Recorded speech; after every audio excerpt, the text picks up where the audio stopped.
So, in the last session, you all dealt with effectively the aftermath of returning back. Aftermath of the gala. You went and met with one of the contacts that you'd acquired at the gala, Lady Irania Ralza, who is the chief advisor to the chief here in Azrael-Kaz. Chief advisor to the chief. And she basically had a job available that was suited to your skill set. She basically said that a very important member of the Chief's Council, Donald Went, he was abducted on the way back from the Summoning Circle match, and that he's being held captive in a ruined arena coliseum in the hunting grounds. The reason this was a problem was because there is a upcoming meeting with Vig Boldor to discuss supply chain issues of Mana Stone throughout the continent, because Dawandor is the main source of Mana Stone, and the supply chain issues have been caused due to conflict between Azrael-Kaz and Vig Boldor, who are currently in sort of a pseudo Cold War at the moment. And you were told that there is a pretty good chance that this is sort of a trap to incite conflict, so that they can back out of some deals or find themselves in a bit more of a superior position when it comes to negotiating in terms of whatever this meeting is about. You were told that this member of the council who's been abducted. He's been abducted by a group of mercenaries that claim to have no connection with Vig Boldor. The task is to go and either recover him, or if shit hits the fan, a bangle that he wears with the chief's insignia on it. You were also told that there is a chance that there will be a counterpart of sorts to Donald Went from the Vig Boldor side at that Colosseum, as well as a potential trap, in the sense that while recovering Donald Went, if he were to expire, that might be a source of conflict potentially. It's why Irania didn't want this to be traced back to Azrael-Kaz. You were also told that if you can recover this Vig Boldor counterpart, that would be advantageous and would put Azrael-Kaz in effectively the driving seat of the negotiations that are upcoming. Aside from that, you also effectively moved into your new house. It came with an instruction manual on how to work the defenses. Mason tested the defenses by trying to vault over the wall without a key and managed to get paralyzed for a short duration. And afterwards, you decided that you were ready to have a meeting with the leader of the Outspoken. Yes, leader of the Outspoken, Demos Ezekiel. He appeared and basically said to you that that the Outspoken are effectively information merchants as an organization, but effectively they serve as a bit of a safe haven for people who would otherwise be hunted, so to speak, or people who were different and had some element of power that would be desirable to other sources. So you were also told that they were attempting an expedition into the Lost Vaults, and that because you had an idea of where the vault was located, and you had a couple of visions, Hessel, that if you were to share them, he would provide you with a there was a bargain that was struck. Yes. Basically, that you said that you'd cash in your chip later, but you provided the information anyway and agreed to provide any additional information that you get. And Deimos gave Ophelia a book. Yes, and Deimos gave Ophelia a book that had a bit more detail in it about what it means to be a rune child and what some of the documented abilities of a rune child might be. So, cool. That is all of the information that you were given, and after that conversation with Deimos, you spoke to Issa as he came over to help Hessel with some studying, and it was revealed that Deimos was potentially someone that was important to Issa at one point, and that Issa had to make some sort of a difficult decision when it came to Deimos, and potentially to do with turning him into the reserve or someone of that sort. Issa was under the impression that Deimos was dead, and for the first time, and the first time in knowing this man, you've seen his sort of outer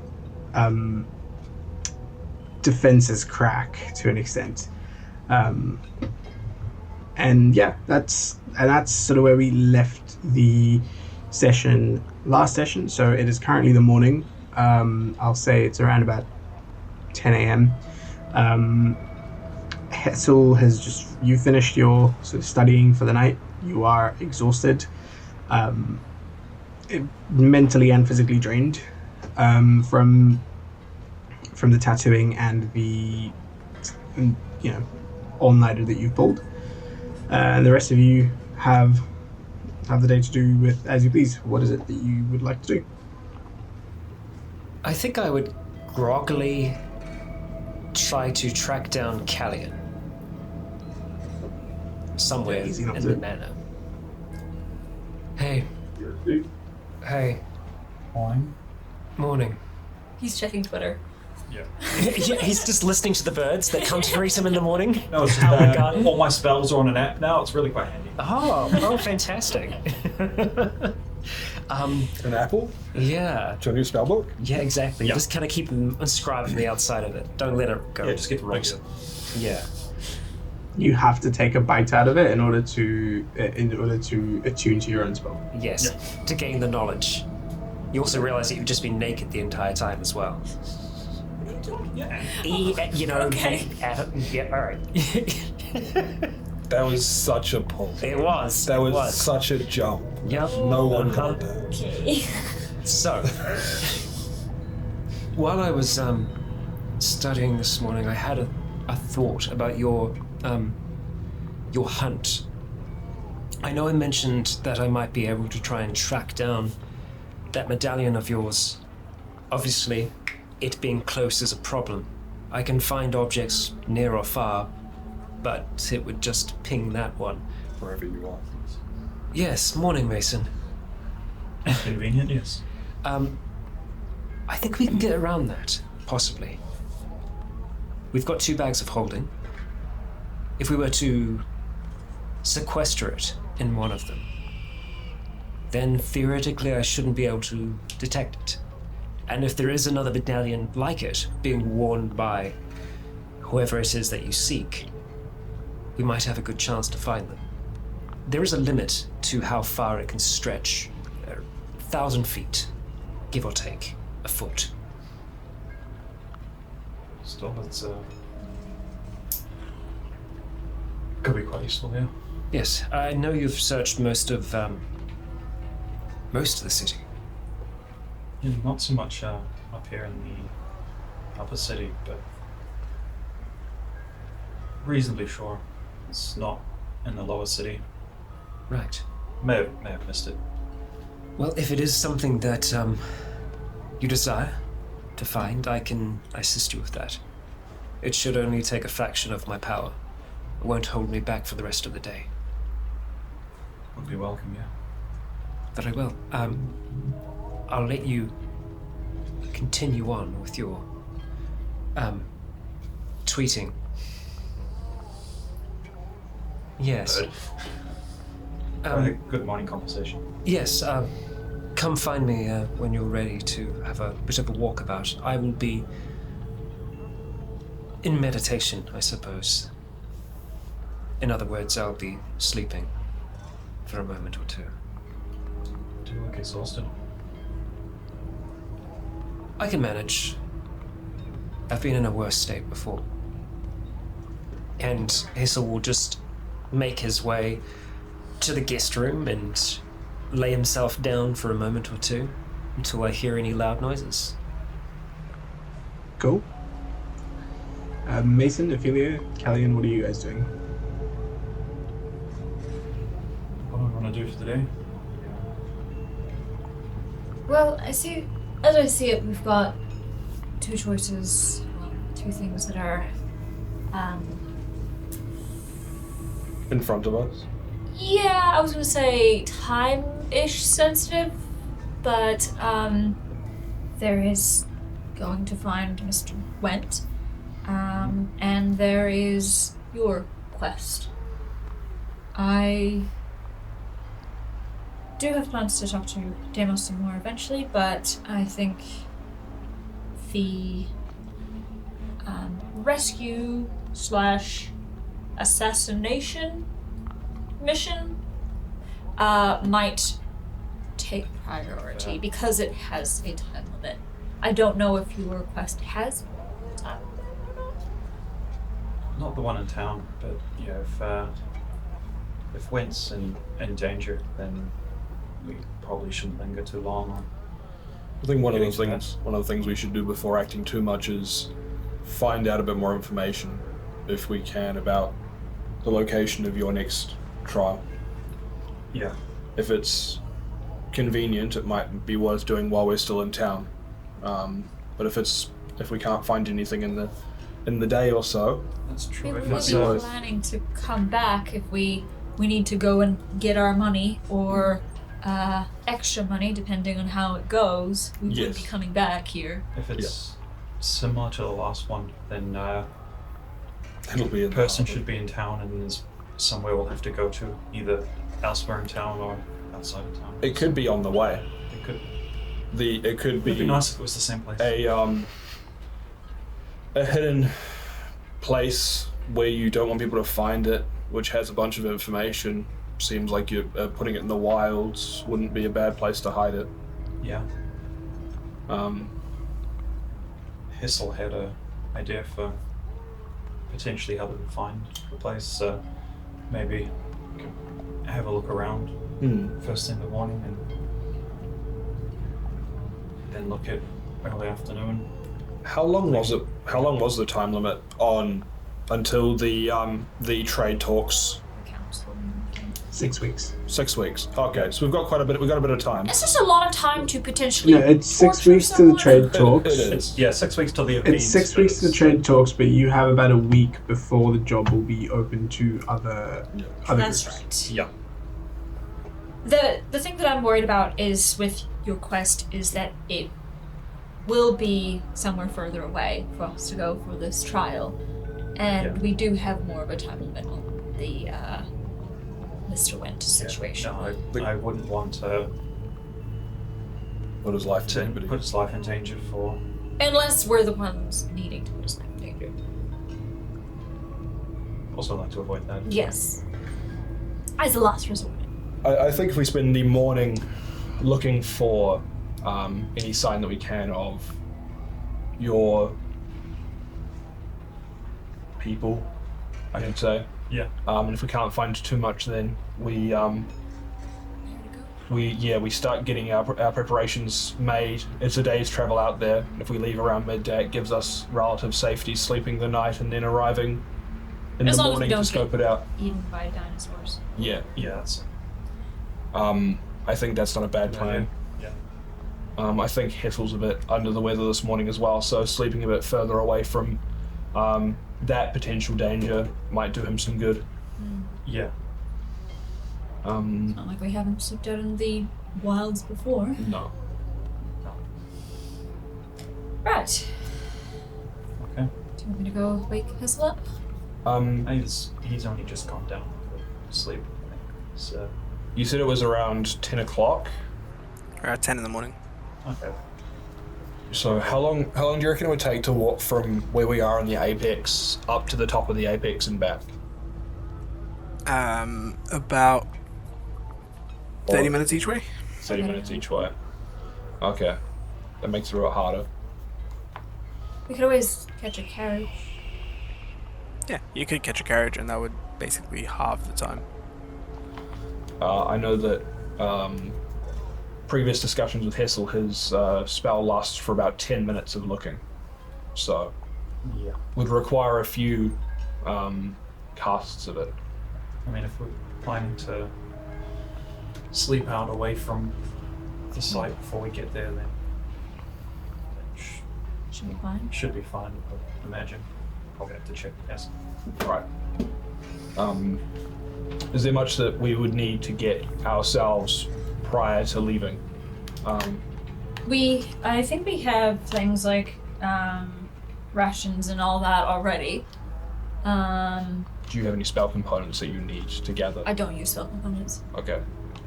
Some spells have components that cost money. I'm just not sure whether you have any or not. Cool. No. We should check with Hessel as well before we leave to make sure he's got everything he needs. Yeah. Do you remember what form Manibus is in currently? I think he's still an owl. I think so. I don't think he's been not an owl for a while. Okay. Do we know that, like, is the desert hot or is it? Yeah, I mean it's not as like it's more not. arid? Yeah, it's more of barren. Yeah, it's like the more the barren, so it does get pretty hot during the day, cold during the night, typical desert weather. But there aren't as many sort of sandstorms and stuff because it's not like a It's an sandy American, desert. like salt, like desert or like dry Yeah. climate thing. Yeah, It's like Phoenix. Yeah. Arizona. sure. Las Vegas, baby. Yeah. All right. It's a dry, cracked earth desert, Yeah. not a sandy desert. That sort of desert. Yeah, dry cracked earth. Exactly. I'm fine in. More like creme brulee. Yeah. It's not the Sahara. I don't think that we need rations and stuff. I don't remember. Right. Like I have. I'll things, but I'll check through our general supplies to see whether we have basic stuff for camping. And I'm pretty sure we've got some rations. Yeah. We've got some. Pretty water, sure you guys things like have that sort of stuff Pretty because covered, you've camped yeah. out in the wild before and you haven't lost any of that stuff. Also, I believe Hessel is capable of putting up a fort. That's what I'm looking for And at the you are aware moment. of this. Completely inconspicuous. What? Yep. Yeah. And it can Make be, it look- it What's can that be, out there? No, Was that mansion always there? it can be multi-story now. Yeah, I don't know. Thing Yeah. says we are sneaking up on you like a tower. Like then it wasn't style. Ruins exist.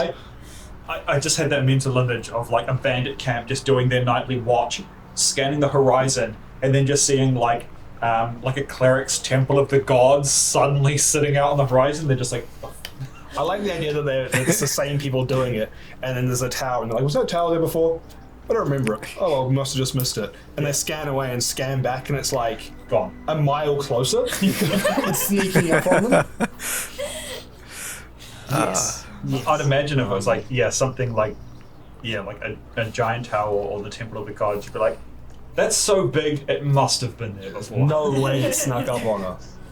I might go through whatever rations we have in like our bag of holding or the drawer, and just make sure that they're all fine. That then if we need to refresh any, because it is probably not it's still perishable food, make sure it's all good. And if we do need to replace any of it, I'll go out and find some rations. Easy enough to do. Like your ration, like one they've been sitting in a bag of holding.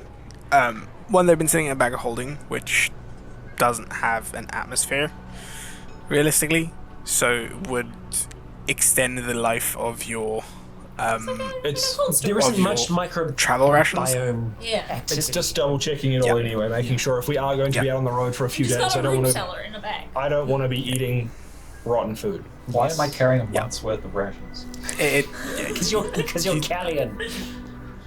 Yeah, you don't. Your rations haven't gone bad, so you can use them. Should you I wish. might go get some more water skins and stuff like that, just so if we are heading out into a more dry area, we do. We've been in a desert before. Yeah, and we were pretty prepared for that. And that's true. And you will recall that Hessel can conjure walls of water as well. Yeah. Which Yeah. But just want to stick your head in make it. just want to make sure that we have the basic resources for traveling via foot out into a wasteland, that we've got them all, and if we don't, then I'll acquire them. Excellent. As Hessel, I will attempt to rest for around about an hour. If I'm not kind of woken before then, I will rejoin everyone, because I will be trying to take in using my arcane recovery. That's the word I'm looking for. Yep. Yes. Yeah, a short rest should be possible. I'll say that between Issa leaving, you talking to Callian and then going to take a rest, I'd say you've managed to, between that time and now, you've managed to get about an hour's worth of sleep. All right. I get my 5th level slot back then. Nice. All right. Cool. So yeah, once Hessel is up and awake, I will fill him in on the plan that we have so far, and yeah, I guess we head out. Right, that does sound like a good plan. Thank you for the recap. I appreciate that. Word for word, it was almost as though I was there. Yeah, I was like playing like, I'm Callian, I'm Mason. It's uncanny. When did you have time to make sock puppets of us all? I finger puppets. Yeah. Right, well, Mason If goes you've got on the mage phone. hand, you can have all three of them talking.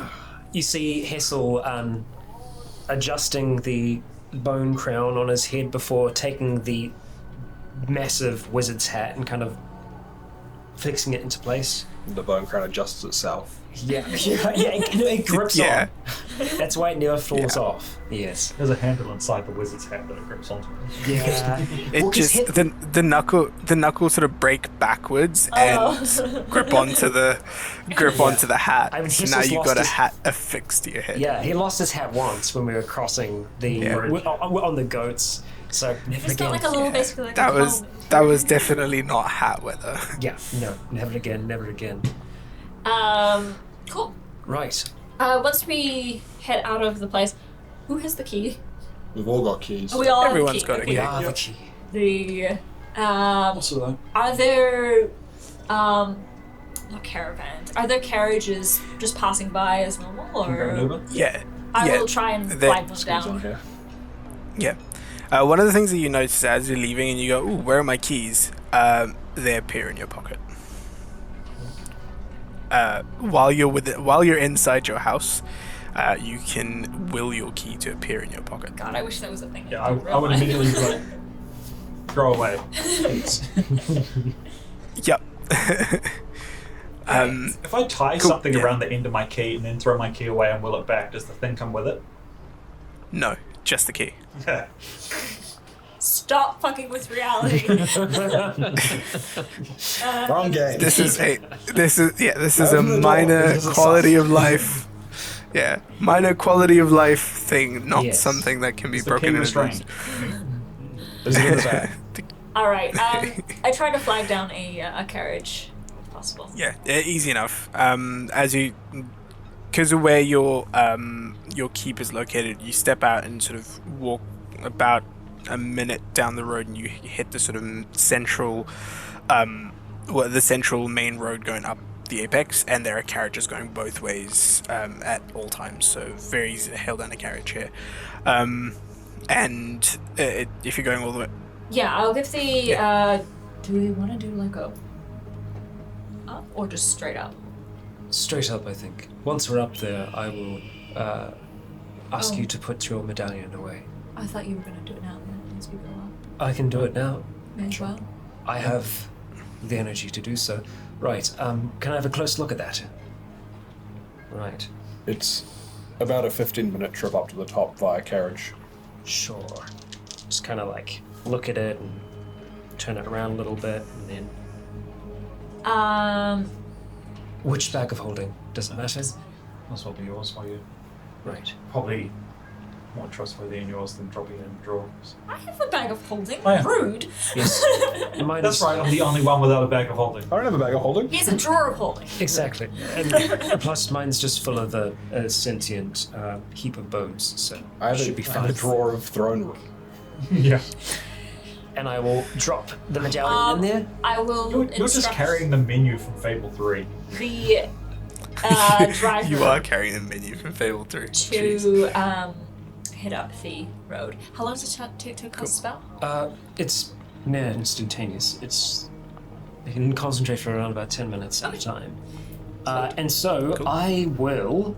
If you get any pings, let me know, and I will direct the carriage driver to go in that direction. I will cast, only taking an action to Probably do just go on the so. way down.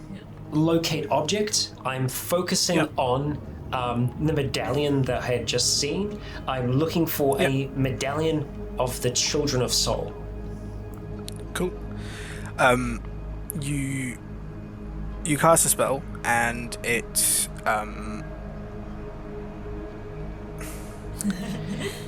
it's one of those where you cast a spell in as you sort of ask for or sort of will the spell to search for this particular item. The spell just it's that 404 item not found is effectively the response that you get in the spell failed. It keeps going. It keeps going going for for 10 minutes. as Oh, we yeah. walk. Yeah. So I think Well, the idea yeah. would be I would focus on No, it it's and then you, just kind of you're very Or you're does it feel like it's being blocked? yeah, it's just okay. like it's not being blocked, but it's just like This this item can't be found this by thing spell. doesn't exist. Just like, hey, stop that. It's just this thing doesn't exist. This is not a real thing. Like you had, so it's like if you were to ask the spell for a Pencil. like a. Oh, yeah, give a me a pencil. cell It'll find it. phone. Like it'll ping all of the pencils. Is it But still- if you were to ask the spell for like a you pull one out of the bag. elephant cross with a dragon, it would tell you this thing Right. doesn't exist. Yeah. That kind of thing, Tell you right? there's another spell for creatures. Yeah, just out of curiosity, I think Hessel would kind of look puzzled for a moment and kind of like reach in to the bag of holding Yeah. and take out the original one. It doesn't register on the spell. Interesting. Probably should have done that beforehand. I can't detect this. It's almost as though the spell is working, but it's like I'm looking for something that doesn't exist. Like the taste of summer, if I was to try and locate it. No, there's a bar that is called. Oh, I see. So, I played bass for the Taste of Summer in high school. whether this be an enchantment that your group has placed upon these objects, or if it's something more divine, I can't say, but it does intrigue me. Interesting, yeah. Yes. It's almost as though the way in which your answer is meant to be sought is not through those means. I think it's kind of like, you know, do the work yourself. Yeah. Well, there's no reason that we still can't look around. We can use our eyes. We Yeah. can seek. Yeah. I think a caravan, or rather, the Carriage. carriage, they call them carriages, yes. Take one up, we still have to. We're in the carriage now, Yeah. so. Walk back down. Yes. You, We could you're always, in the carriage and you're making your way up Yeah. towards the apex. we could always How much is ask. the carriage?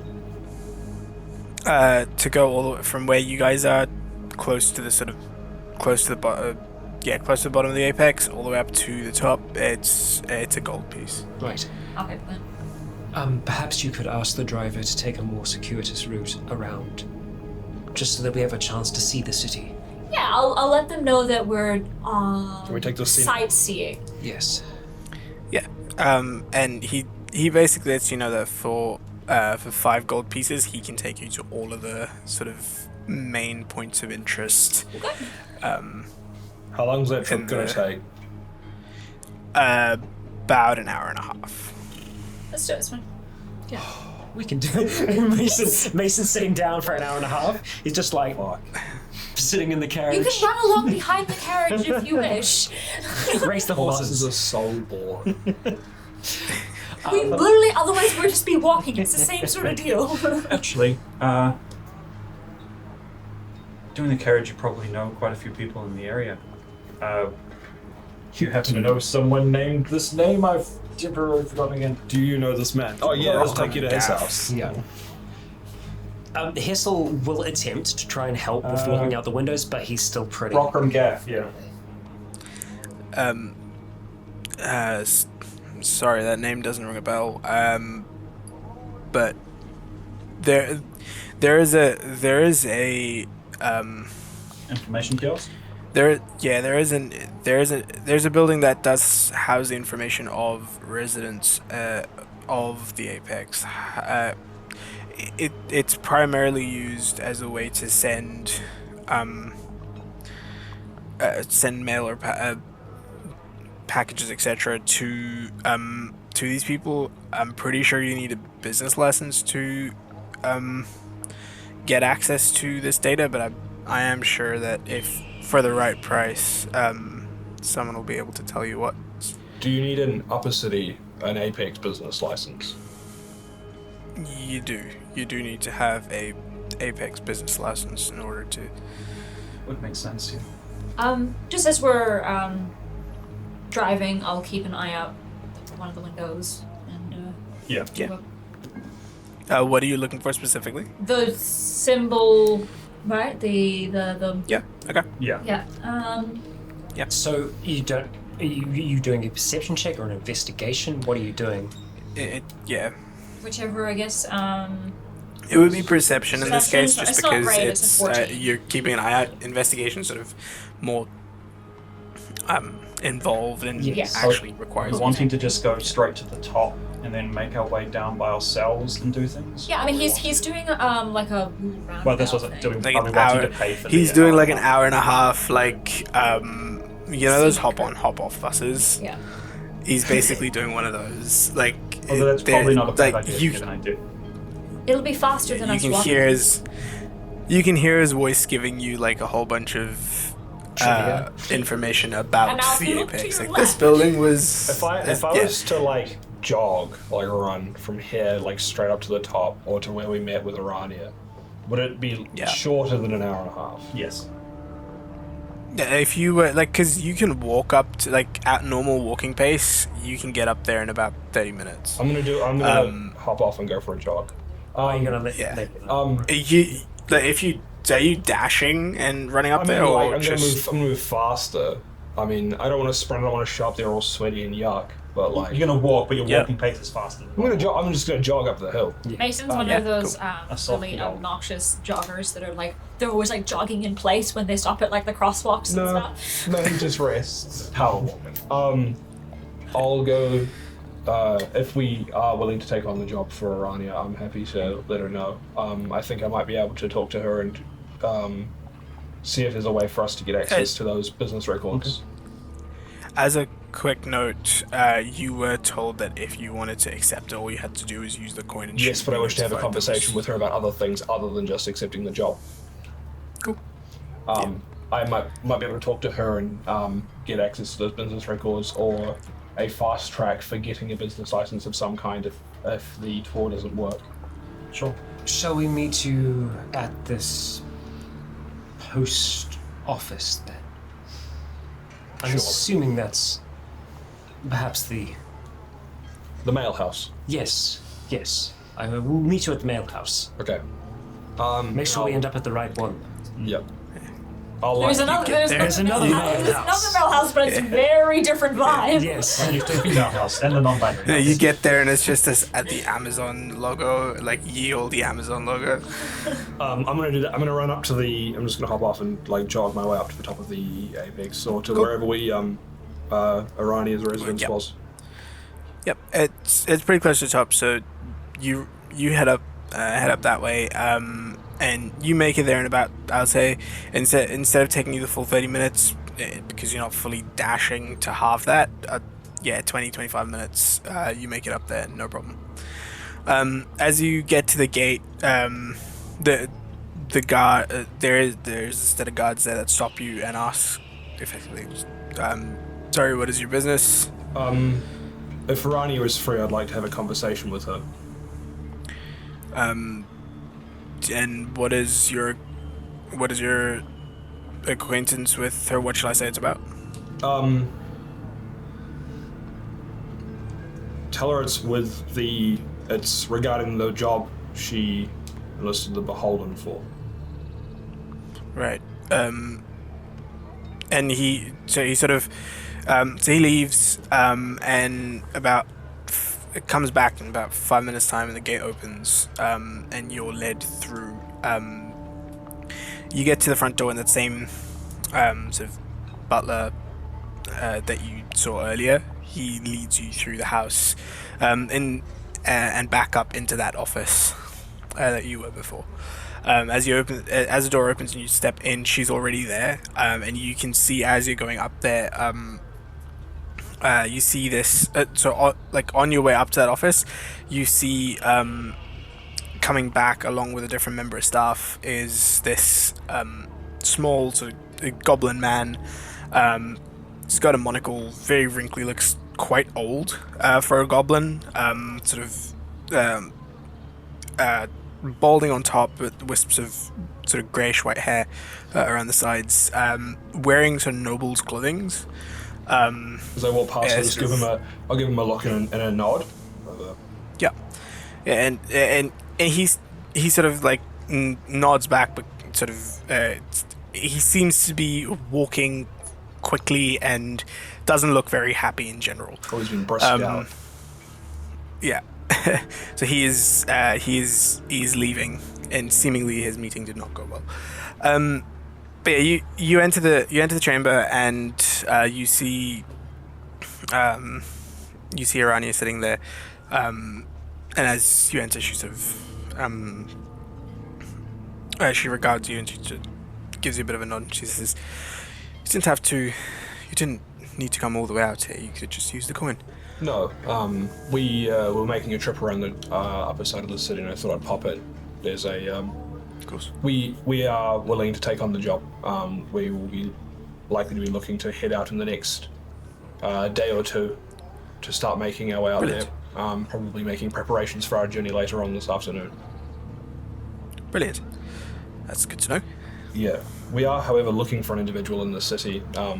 A name is all we have to go off of, and I was wondering whether you would be able to assist us. We have been informed that there is a mail house that has information on people's locations, but we wouldn't be able to access it as we don't have a Apex business license. I'm sure that can be arranged. Are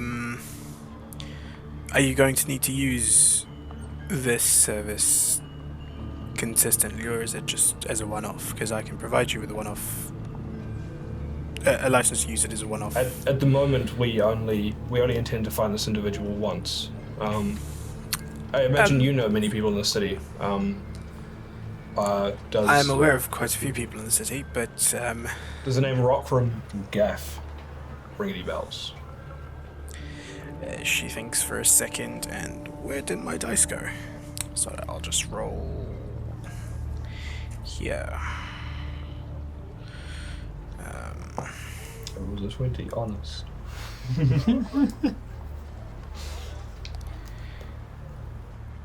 Cool. She thinks for a second. She goes, that name doesn't quite ring a bell. But if you'd like, I could keep my ears open, so to speak. If you could, I would appreciate it. And a one-off license to use this information to attempt to track down this individual would also be much appreciated. You see, she opens her drawer, pulls out a bit of blank parchment, puts it down on her desk, and brings up a quote, and actually starts writing on it. You see, she basically Exactly. Yeah, she basically starts writing, and it's one of those things where you would expect because she's she is like degrees on her wall imply that she's magically inclined. You would assume that she would just be able to magic it up, but you see that she's actually physically writing this bit of this sort of, it's basically a to whomsoever it may concern. These people have Let these people look at your records. let these people look into it. It's effectively like a one-off use of your service kind of a thing. And she grabs wax, drips it onto the thing, and uses her ring as a way to put her official seal on it. She rolls it up, ties it, and hands it over to you. Thank you. Would you like a coin back? Yes, please. And she grabs that coin off you. And thank you very much. This is much appreciated, and it'll go a long way for aiding us in our search. You scratch my back, I scratch yours. And I'll turn to the door and. Yep. And the same, as you open the door, the same guy that was on the other side escorts you back out. Cool. As I get to the front gate, I'll turn to one of the guards and go, "Could you direct me to the mail house?" He basically gives you directions. It's near where your keep is, so on the lower end of the apex, and it's I'd say about a 20-minute walk. I'll just walk back down. Yeah, cool. So you head off. You head off into that direction, and while you're doing that, we'll cut back to. On my walk back down, I'll keep an eye out for the tour bus. I won't go searching for them, but I'll just walk down the main road, and if we're crossing the paths. Yeah, if I'm crossing paths, I'll cool. Just from across the way. Also keeping an eye out. Yeah. Out the carriage as we go along. For the Perception check. assembly thing. I was gonna say, do you want Nope. Hessel to help you? Hessel would be trying to help. Hessel has disadvantage on anything, so I feel like it would probably end up being flat. How does that work when you're assisting someone? I mean, you can use a help action. It's still an but, assistance. Yeah. Yeah, you're just using the help action to give someone advantage. I think Hessel would try to help, and I think the way that he would do that as well is just have he would be leaning out, and then just also have Manibus out, just kind of perched on the side of his hat, just kind of looking out as well. So there's probably a higher chance that Manibus might be able to see something. So Yeah, so you can roll that with advantage, Callion. roll better.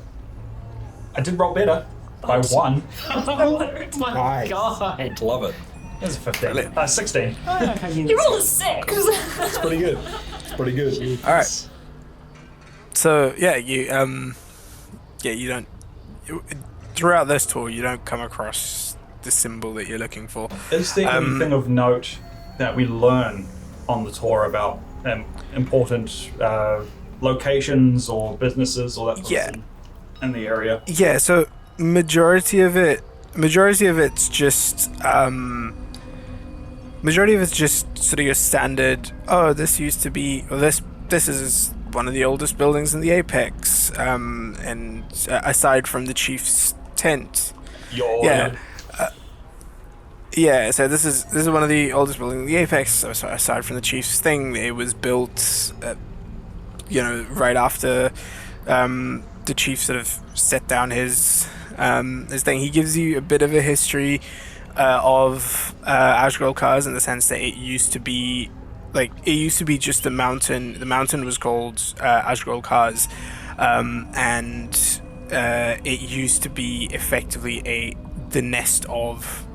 He uses the word nest, but a nest of an ancient white dragon, and its litter, effectively, and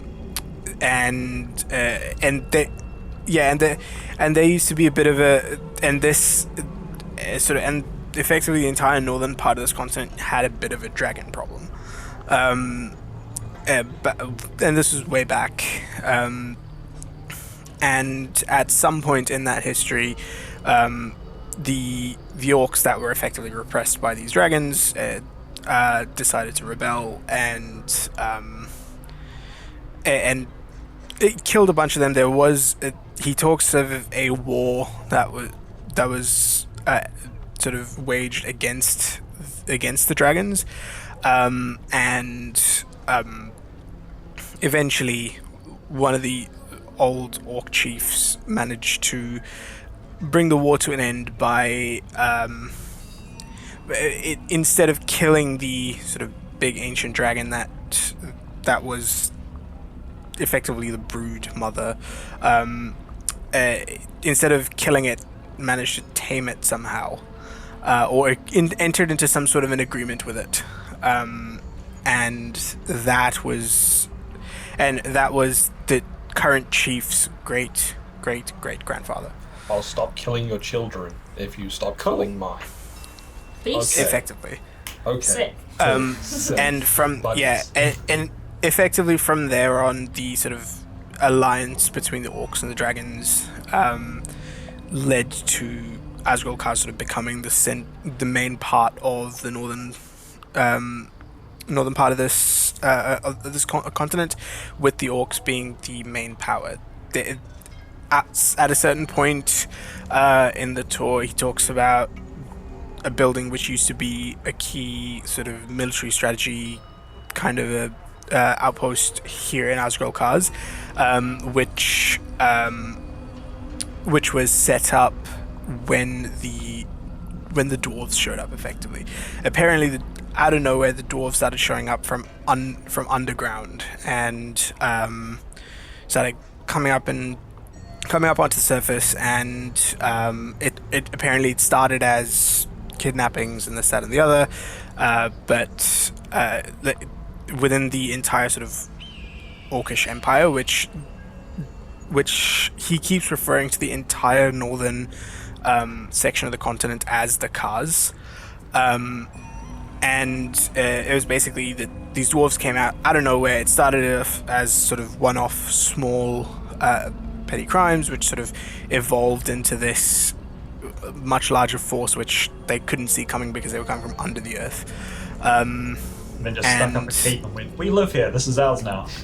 Effectively, right? Yeah, effectively, they built their own city, the Vigboldor, into a mountain itself.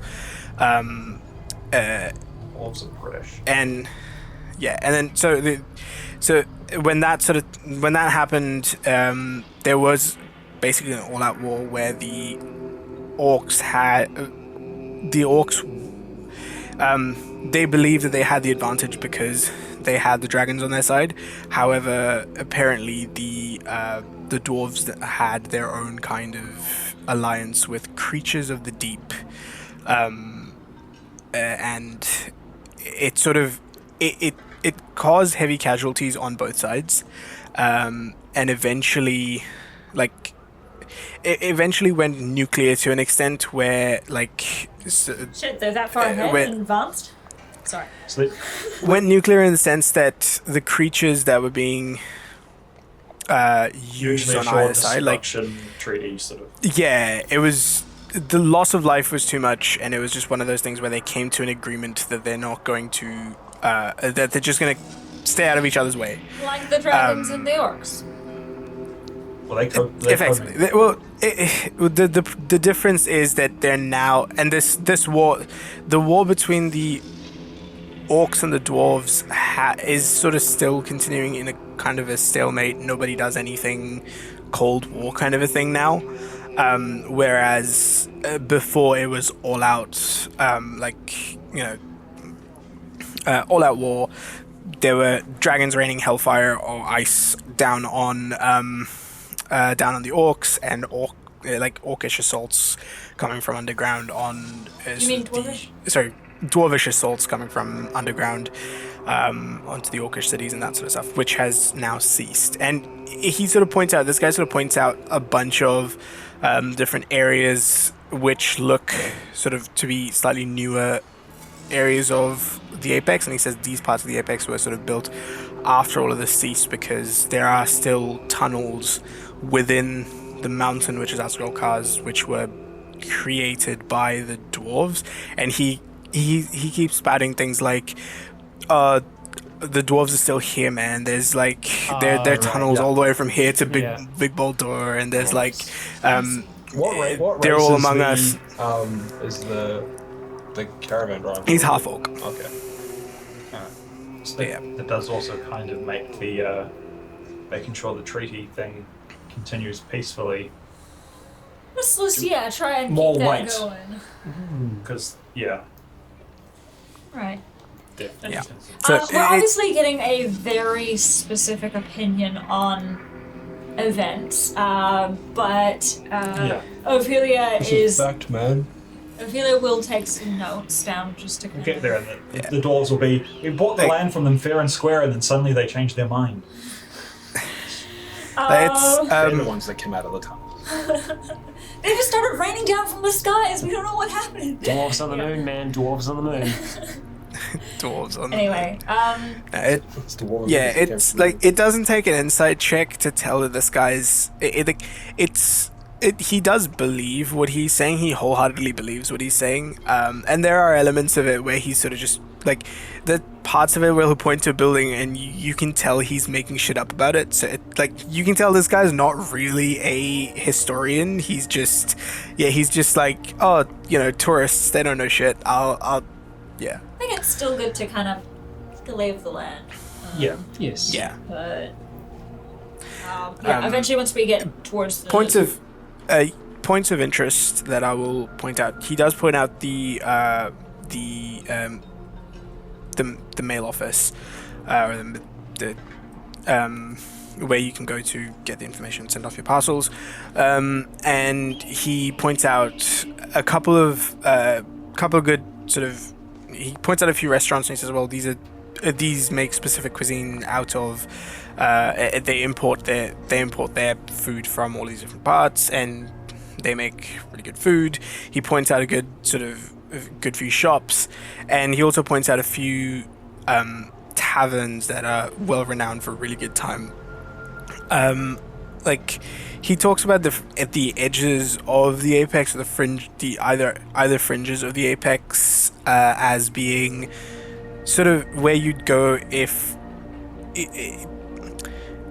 where you'd go to have a good, where the high society people go to have a good time, where they can sort of drop their guard and be a little bit more just, where they would want to cut loose. So like if you're in that central part of the apex, a lot of the people are very sort of they maintain their their outward appearance, whereas when they go into those sort of fringe areas of the apex, there are like bars where they don't necessarily have to be. Yeah, exactly. And he points out a few. There's this one that he points out, which is like it's effectively a drag cabaret kind of bar, which he points out, which he says that it's got some really good entertainment. And then he points out, this restaurant where your food comes to you on conveyor belts. someone's And cranking. a few other like a few of those sort of like novelty entertainment spots that can be found out. Really, in the really fringes. cool restaurant.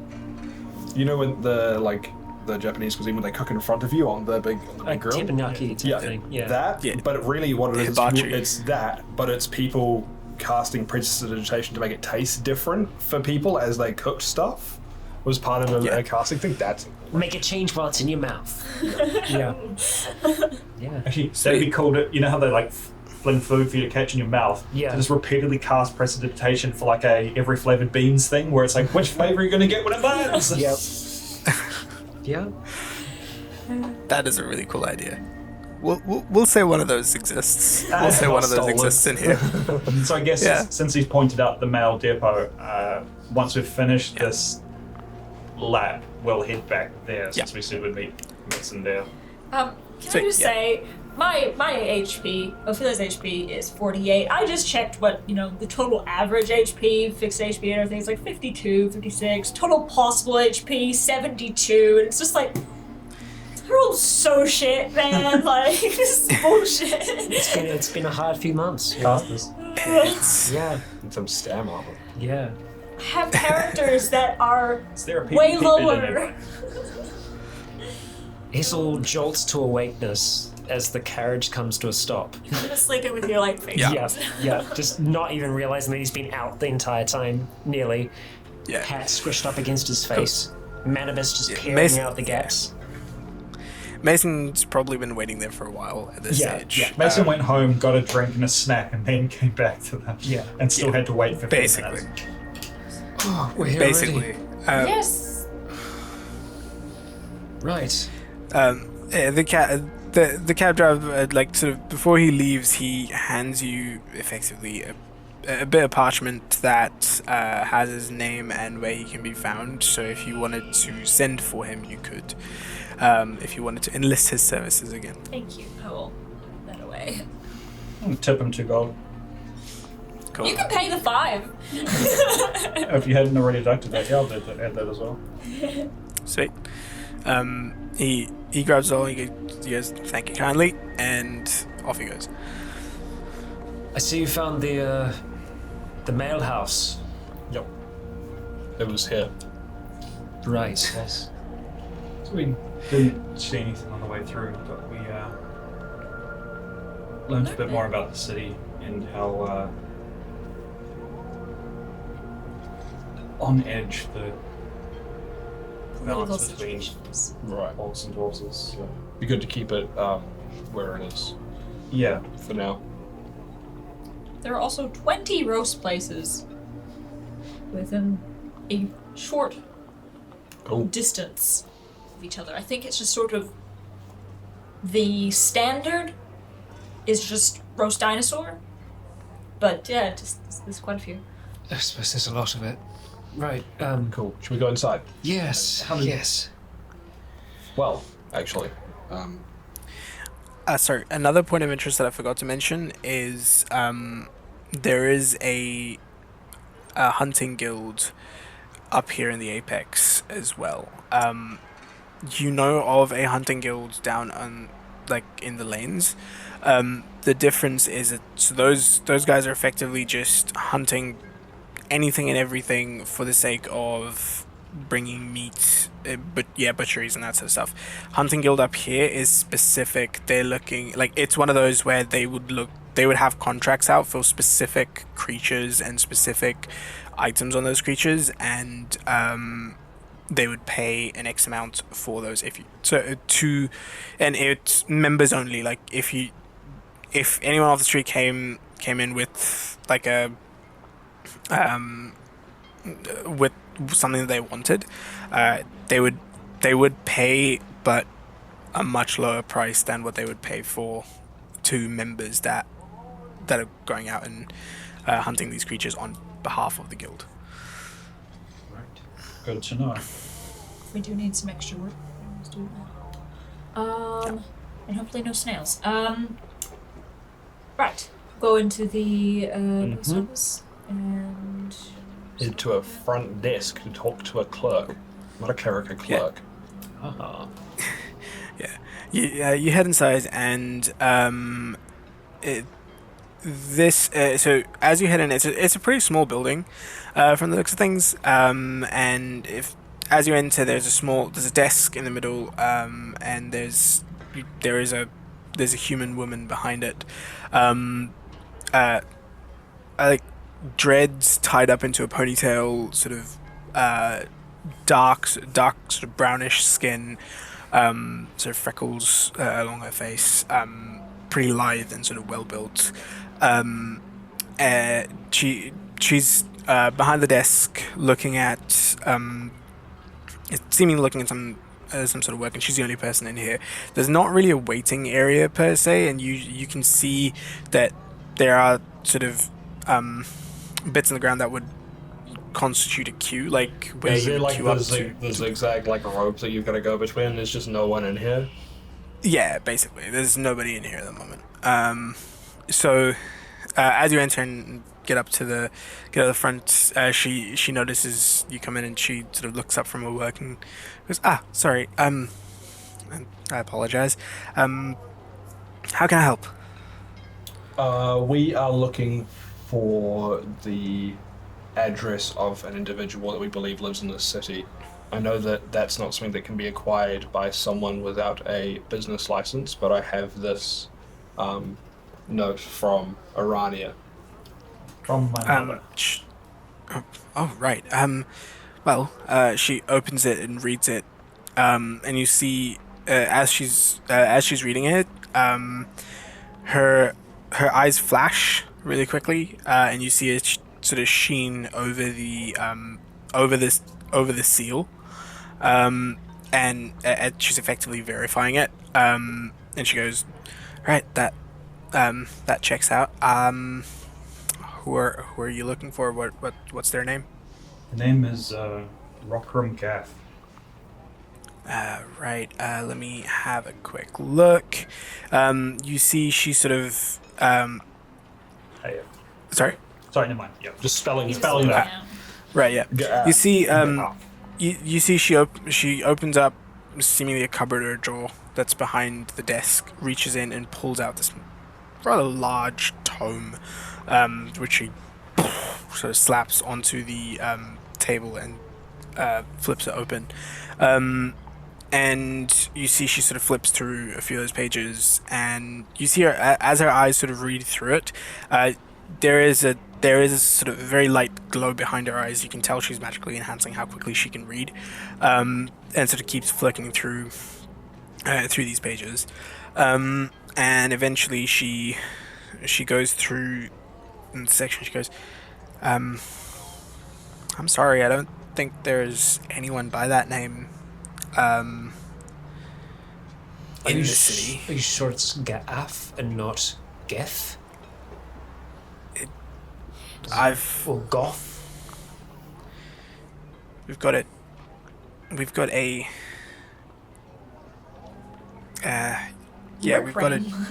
Jeff, Geoff, but not a Gaff, sorry. Rockram Jeff. It's me, Rockram It's Jeff! I'm Raku. You haven't met this person before, have you? Do you potentially have any other information about them? I might be able to have a quick look. I'm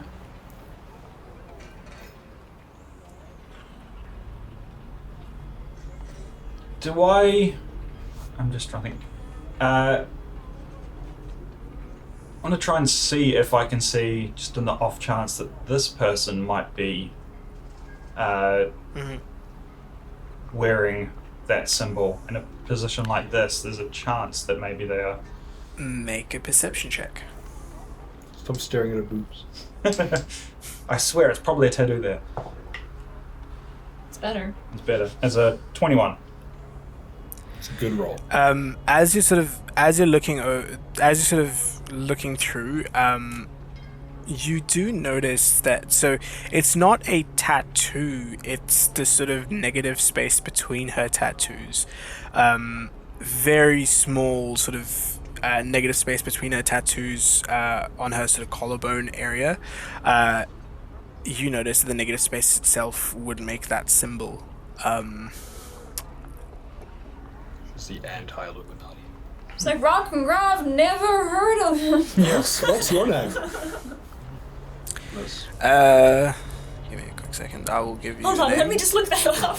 Let me look through my book for a name that I can steal. Yeah. It's probably just an anagram of those letters. I've been trying to figure out whether they fit around any other way to make it a name. I mean, Cockram. No? No? I mean, Crap. this is fantasy. It could be any combination of those letters. It could be. That's why I stopped looking. The guy went by the name last time. Yeah. My name's Katina. No, that doesn't work.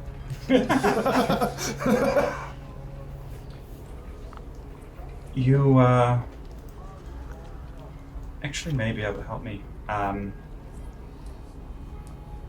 I will just pull out that pendant, just sort of like lift up the chain so it comes out slightly from under my breastplate. Right. Maybe under a different name. I'm not aware of anyone that's using that particular name. But a good source of information generally lies in the fringes of the apex. We could whorehouse. We'll try around there then. Anywhere in particular we should That- look. Left or right? She sort of looks around, and she says, "Well, I've heard there's a pretty good cabaret act out in the fringes. I know exactly where that is. I did write that down. That might be worth checking out." Alright. Thank you for your time. You're welcome. Have a good day. And she, as she closes the book, she sort of extends her hand to shake yours, and as if you Yeah. do shake her hand, there seem to be 4 tickets to tonight's show at about 7 p.m. Okay. It's the Rock Room horror picture show. Oh my gosh. I didn't think that. Have a good day. And And yeah. you? It's astounding. But yeah, you've been given that kind of information. She grabs the book, puts it away, and gets back to work. Okay. So yeah, wait till we're out and before I get on the street and before I fill everyone else in on. Cool. We pass that place, I believe. So is there the tickets? Do they have a place? No, name, or it's just a show yes. at 7, 1 admittance. yeah. So it basically admits one for the cabaret show tonight at 7 o'clock at that same place that you saw that the driver pointed out. Okay. Right. Well, I guess we'll be not leaving today then. I think it's worth following this for now. Yeah. Yeah, then we could, I mean, depending how it goes, yeah, head out first thing in the morning. If everyone's happy with that. That's a fine idea. I'm alright with that. It gives me more time to. No, actually work. I'm gonna make it to 7. I have Nap. a little bit more work to do. I nearly completed one of the spells. I have a bit more to do on it. It will allow us to travel great distances. There is another component of it that I will hopefully acquire here. It's a special kind of chalk and precious gems. With the 2 of them, I should be able to. Was that store that we passed on the ride that looked like it might sell that kind of? That's true. That could be worth swinging past. I think I might do just that. 7. That's. I guess then we have the rest of the day. We can make sure we're fully prepared for, I suppose, the next couple of days and maybe even the journeys after. We've got a bit of an afternoon to kill. We can. Yes. Right. Well, I think I'll try and stop in. Shopping in a shop? Yes, I'll stop in at this place and acquire what I can, and then if I could get back to the manor and. Did we want to go to dinner before the show? What if it's dinner and a show? Does it say on the ticket whether it's dinner and a show? Yeah, I think we'll be able to. dinner can be served. It can be served there if you want. Yeah. All right. Cool. Yeah, we can Move on. dinner out would be. Because like it's How late at the moment? It's probably like 2 o'clock. Midday. Midday. Right about. Yeah. 1 o'clock. Yeah. 1 o'clock sounds about right. Yeah. Based off of how long it's. Yeah. Go home, chill out for a couple hours, whatever, and then head out. Cool. Along the way, Is it? Yeah, sorry. Along the way, I would like to try and pick up some components. So I would be after precious gems and rare chalks, in which I can infuse those precious gems. Specific worth? Worth 50 gold that. pieces. Sweet, yeah. So I'd want to at least spend 100 gold on those. So I'd have 2 potential castings. Yeah, easy enough. You managed to find a shop that sells both precious gems as well as specialty chalk. Excellent. For Question. your requirement. I don't think I've ever really used components as a sorcerer. Do I need them? Only if the spell says it consumes. Yeah. Unless. Yeah, only the spell says that it consumes, because I'm assuming you use an arcane focus. I do have an arcane focus, yes. Unless Yeah. if it So- says it consumes it, you don't need it. If you still need the component. If it says it has a dollar value, you still need the component. Yeah. If any of your spells aren't the Like, I know component that I say do have like a dragon. I have a scale that I use for one of my. Yeah, but if the spell says Things. VSM, the M's for material components. I don't think anything you've got at least learnt in front of you has a No. cost value on it. Yeah, they're rarer spells. That I think the use those only one components. Yeah. The only one that's like banishment of an item distasteful to the target. But that's only if you don't have an arcane focus. Right. Yes. An arcane focus covers all material components. That's what I thought. Okay. Unless they have a gold value. Or they consume. All consumed, yeah. Gotcha. Yeah. Cool. Cool. Anything else that anyone's doing between now and... I mean, yeah, I would like to just, So- like Nick was saying before, make sure we've got equipment for going out, and so probably, make sure we've got survival supplies and stuff. So now's probably a good time to go see what we can get for that. Yeah. Is there anything specific that you're looking for survival equipment wise? I'm just sort of having a look and thinking now. I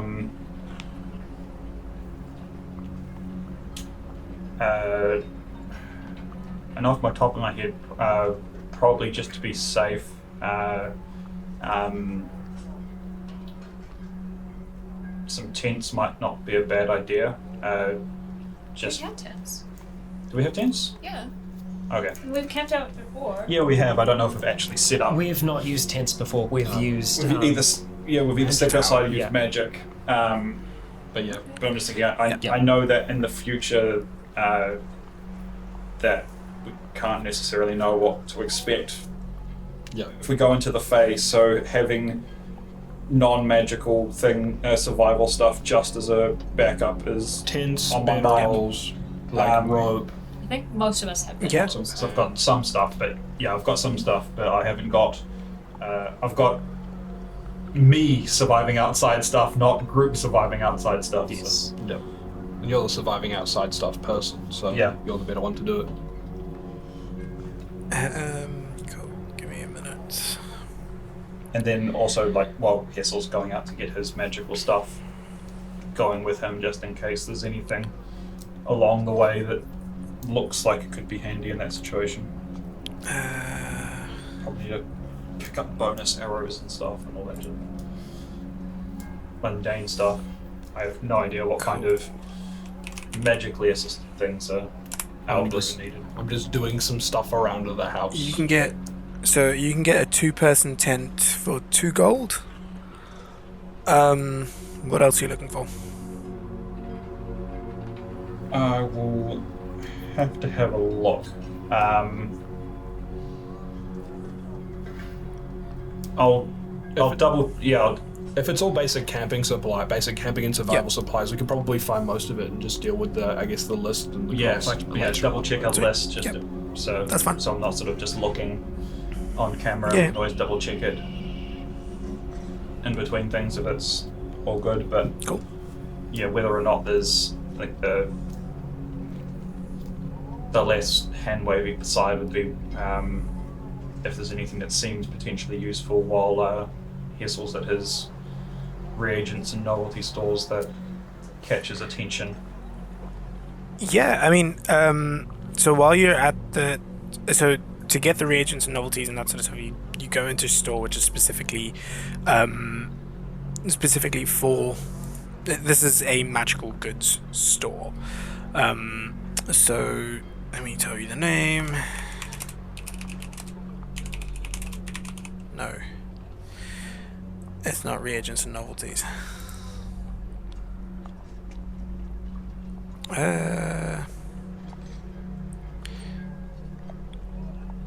It's called the Elder Key. Yeah. Yeah. So it's this. It's a sort of.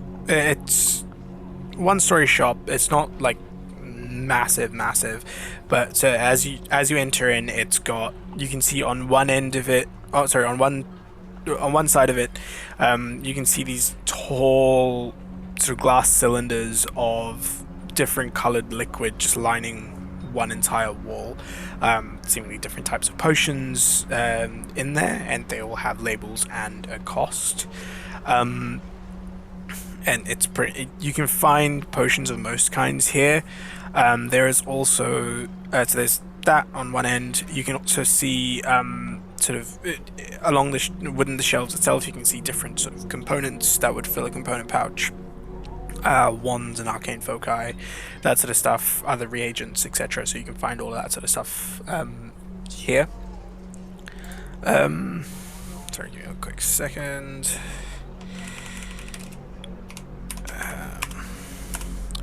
Right. So that's you can find all of that sort of stuff here. And so behind the desk where you go to check out, effectively. So the reagents and that sort of stuff you can pick up just from the different containers around the store that you need. And behind the desk, you can see displayed in sort of glass cases what seem to be items that are a bit more magical in nature. So you can see a bunch of stuff here.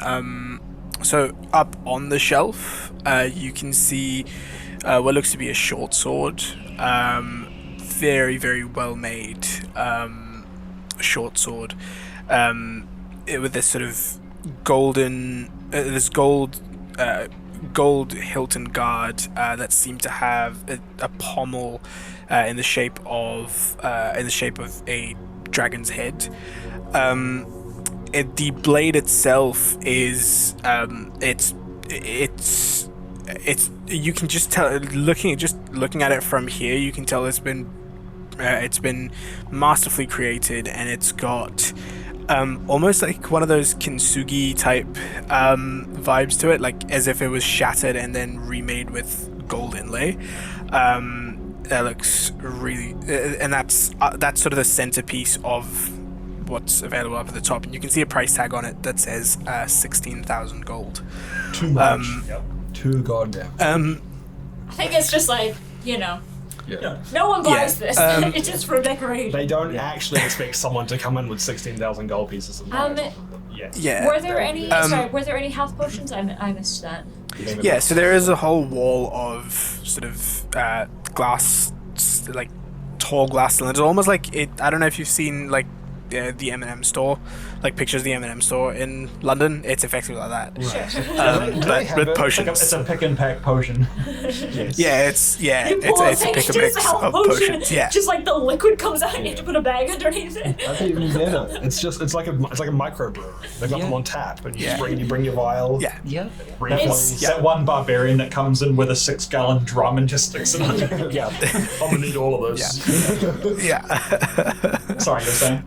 It's environmentally friendly to bring your own bottles. Exactly. I mean, it is encouraged, right? So the way the shop works, you can see that there are, like, you can buy vials you can buy the vials here, and they cost an additional 2 gold pieces. the vials cost 2 gold pieces, which is atrocious amount of money. They But got that collector edition Azrael Kai's like- vial as well. yeah, exactly. They're like A little souvenir straw vials. with a dragon But written you on can it. also, there's a sign that says that you can use your own vials, or you can buy one here for 2 gold pieces. So yeah, but yeah, there's other bits as well throughout in that sort of front section of it. You can see what looks to be sort of this chainmail armor up on the top as well, alongside the sword, and it looks like just a very well made set of chainmail armor. But like as you look at it for a while, you swear you can see little like jolts of blue sort of lightning static, almost like running through the chain links. So you can see that. There's also like where the desk or the checkout is, there's this glass display where you can see a few different rings, like scroll cases, and there's also a second. Oh, actually, that wasn't a short sword. My bad. The thing on the wall isn't a short sword; it's a great sword. Oh, there's a bit of a Same- difference. yeah, sorry, my bad. Longer. Yeah. Yeah. Oh, I Yeah, see. sorry, That's my why bad. it's 16,000. You see, for a short sword, no way. 1,600 for the short sword. Yeah. Yeah, no. So that's a great sword. Below it there is a short sword, but not as intricate and crazy looking. It is a very well made sort of elven looking short sword that is also available. That one is 10,000 gold pieces. There is within the sort of the display, you can see this amethyst ring in there, in almost like one of those Super Bowl ring kind of boxes. Again, very well made. You can see a whole bunch of different scrolls and that sort of stuff in there, and you can you see a wand in there as well that looks crafted, like the handle, and because usually the sort of wands that you can buy sort of off the shelf kind of stuff, they're just It's a stick. they're I found- mass produced effectively. Yeah, right. I found a cool stick and it can do spells. It can do spell, effectively, and That that's one's what the like a ones that chicken your standard arcane folk art that you can pick up off the shelf look like. But the one that's in this case, it's the sort of handle of the wand seems to be carved out of this sort of, almost looks like a blackened or like a bone which has been sort of plated with or like obsidian's been poured, or lava's been poured over it, cooled, and it's sort of shaped into that sort of bone shape, and then that's the handle, and then there's a wood, there's a really smooth wood that seems to be that makes up the actual wand itself. So you can see that in its own little case. You can see one of the scroll cases that you can see on there looks to be, so majority of the scroll cases that you've seen, they're like wooden and fairly mundane looking. Some of them have a bit of filigree on it, but you can see one specific scroll case that is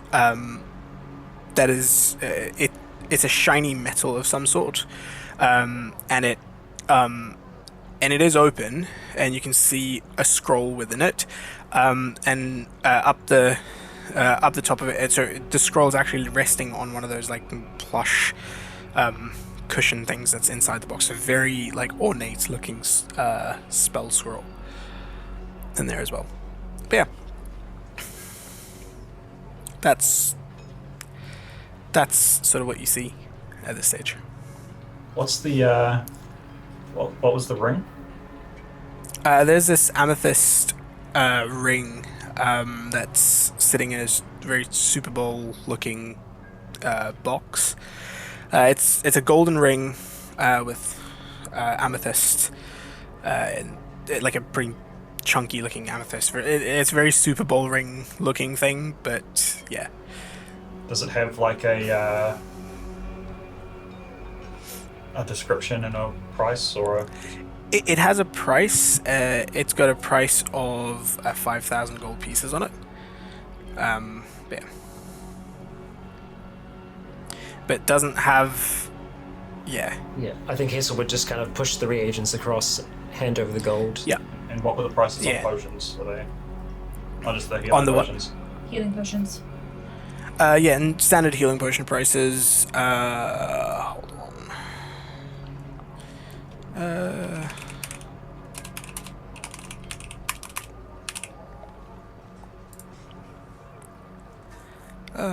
So yeah, so you've got your your standard potion of healing is 50 gold, and then it goes up in 50 gold increments, basically. 100 for greater, 150 for superior. Yeah. Yeah, that's right. And there's big tubs of them, so you could buy more than a couple. What you were saying? It's like... Yeah. Okay. You can buy as many you can buy as many as you want, really. It's just because you get the sense that this guy his specialty is potions, but he also sells magic items that he comes across. The what's the platinum to gold ratio thing here? So 10. 10. Okay. 10 gold is 1 platinum. Yeah, gotcha. Right. I might buy myself a healing potion. I think. Cool. So it's 50 gold, so I'll hand over 5 platinum. Sweet. You hand over the 5 platinum, and he and you're able to, it's actually 5 platinum. 52 Yeah, and 2 gold. If you want, do you have your own vials? If you want the vial, unless you've got your own vial. Oh, 52, that's fine, yeah. I will want 2 gold, Cool. it's alright. What a scam! What an absolute scam that is. He's in the part of town where 2 golds doesn't mean a lot to the people. It's all a scam. So 2 gold is what it costs. I am going to, since we're here, I'm going to pick up... Hang on a second. Need some Yeah. health. I'm going to pick up 2 superiors and 4 standard healing potions. Nice. Cool. Jingle jangle. So that's... How much are superiors? Yeah, 150 for superiors. So that's 300. How much are graders? And then 100. 100. Okay. Wow, I thought they were not wasted. Yeah, that's right. So your standard healing potion is 50. Greater is 200. Superior is That sounds right. 2,000? Goes up multiple. yeah, superior. Yeah. Yeah. Superior is 2,000 and supreme is 20,000. Sorry, that's my bad. That's alright. No, you're all good. I heard like 150. I was like, bro, I'll double all my money That's and in- resell it in the next town when they're worth 20,000. Then I'll buy Uh, 1 greater and 4 standard. Cool.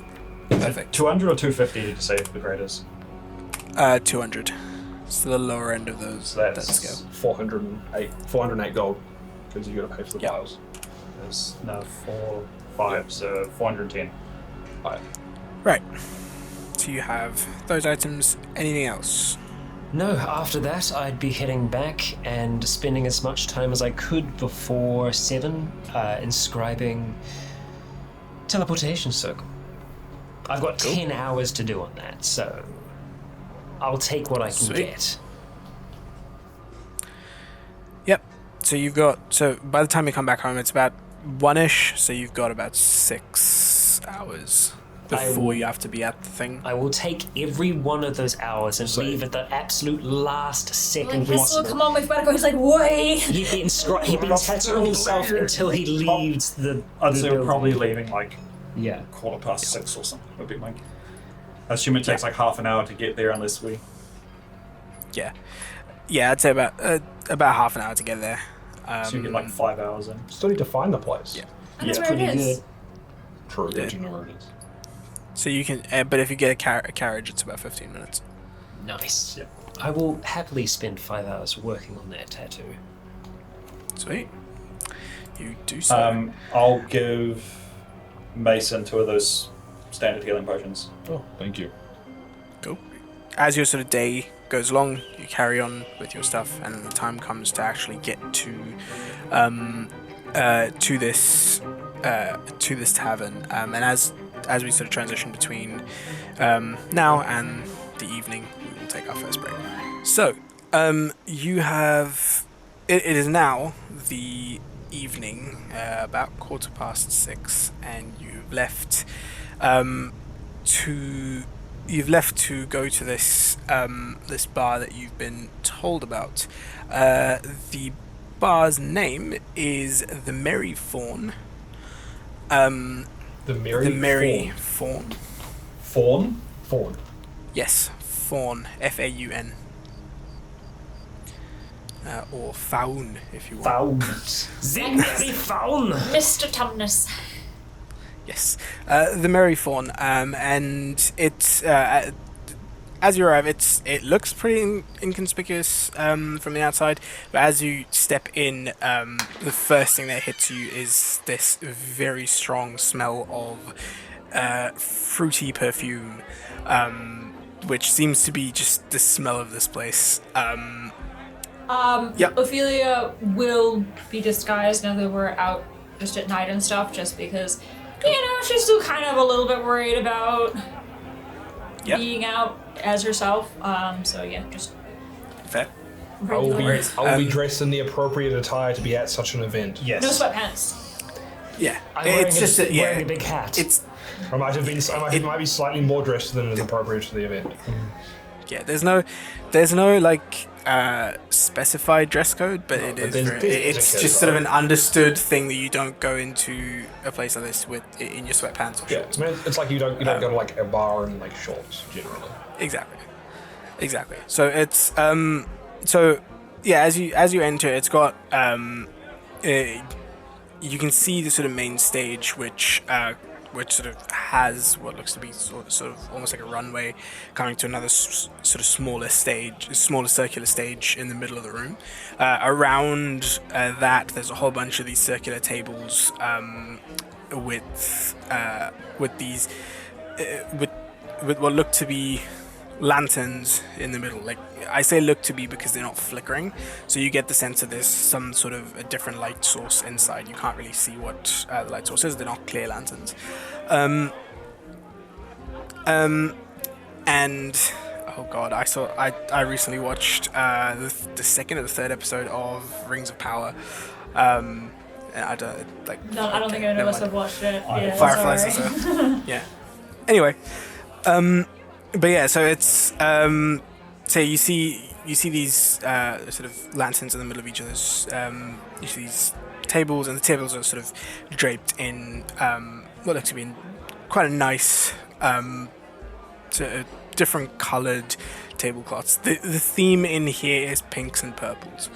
Like the curtain on the stage is like a nice sort of royal purple color.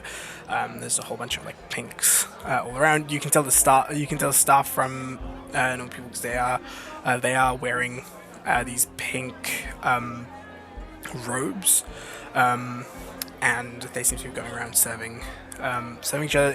It is there is a sort of self-service bar off to one side where you can go and order your drinks and bring them to your table, but you can also you can order your food there as well, and it will be brought to your table to eat. It's as you arrive around about that 6:30-ish, 6:35 time, you see people are sort of making their way in. You see a whole bunch of people outside, just smoking a pipe and having a bit of a conversation. You can tell a few people are already a little bit tipsy at this stage, and it's a far more casual atmosphere here compared to the rest of the Apex. Yep. Immediately, I think Hessel would want to go to the bar and try and order Yeah. the strongest drink that they have available. Yeah, that sounds right. Because, we have to keep testing whether or not he is immune to alcohol still. I believe it is still within the same window. So not he will, carrying him. How long was it? 14 days. Oh, we're getting close. Yeah. It's 14 days, yeah? I think it's Wait, been long. when did it start? Just before we left. No, it started before the fighting Before at pits Lux. and it was the fighting pits and the Yes, the it was. burrow. Yeah. Yeah, So yeah. before we went out to sea It's definitely been more than and 2 then made the weeks. trip. It has? Because we took a ship. Yeah. That was only 5 days. It's Yeah. 5 days. It's getting close. Yeah, It's I like, know. right, Pretty 5 sure days we're and it's still day moving. 5 in Astral Cars at the moment, isn't it? Yeah. that's 10.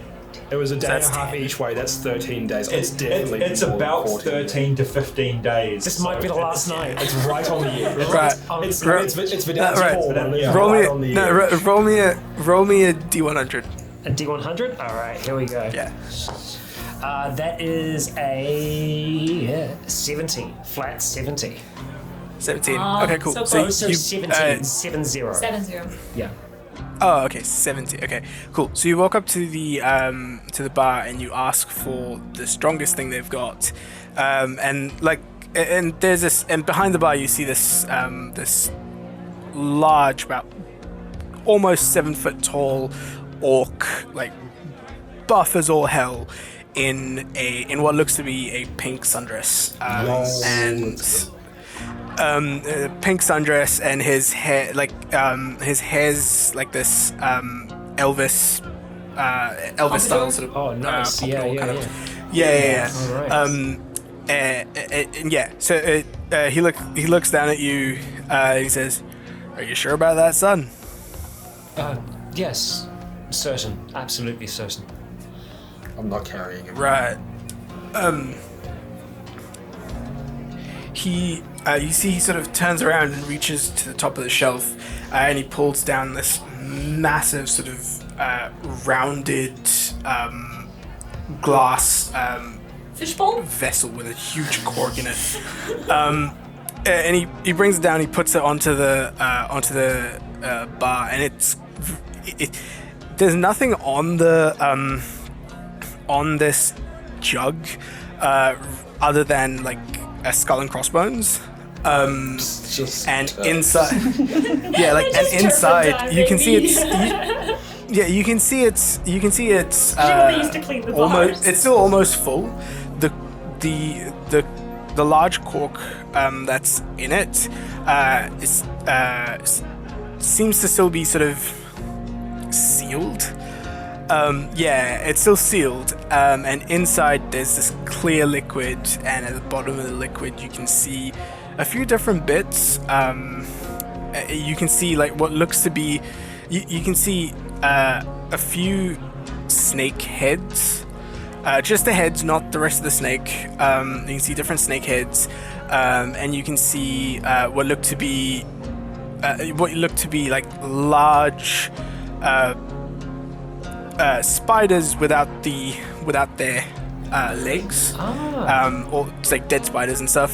So you can see that sort of stuff that's sort of in at the bottom of the stuff. He looks at this, he looks back at you, he says, "Right, let me ask that question again.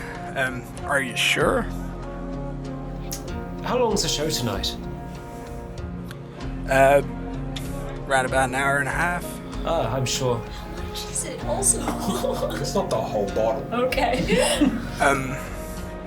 He brings up a shot glass, and he puts it onto the table, and you see he uncorks it, and you hear that sort of as it.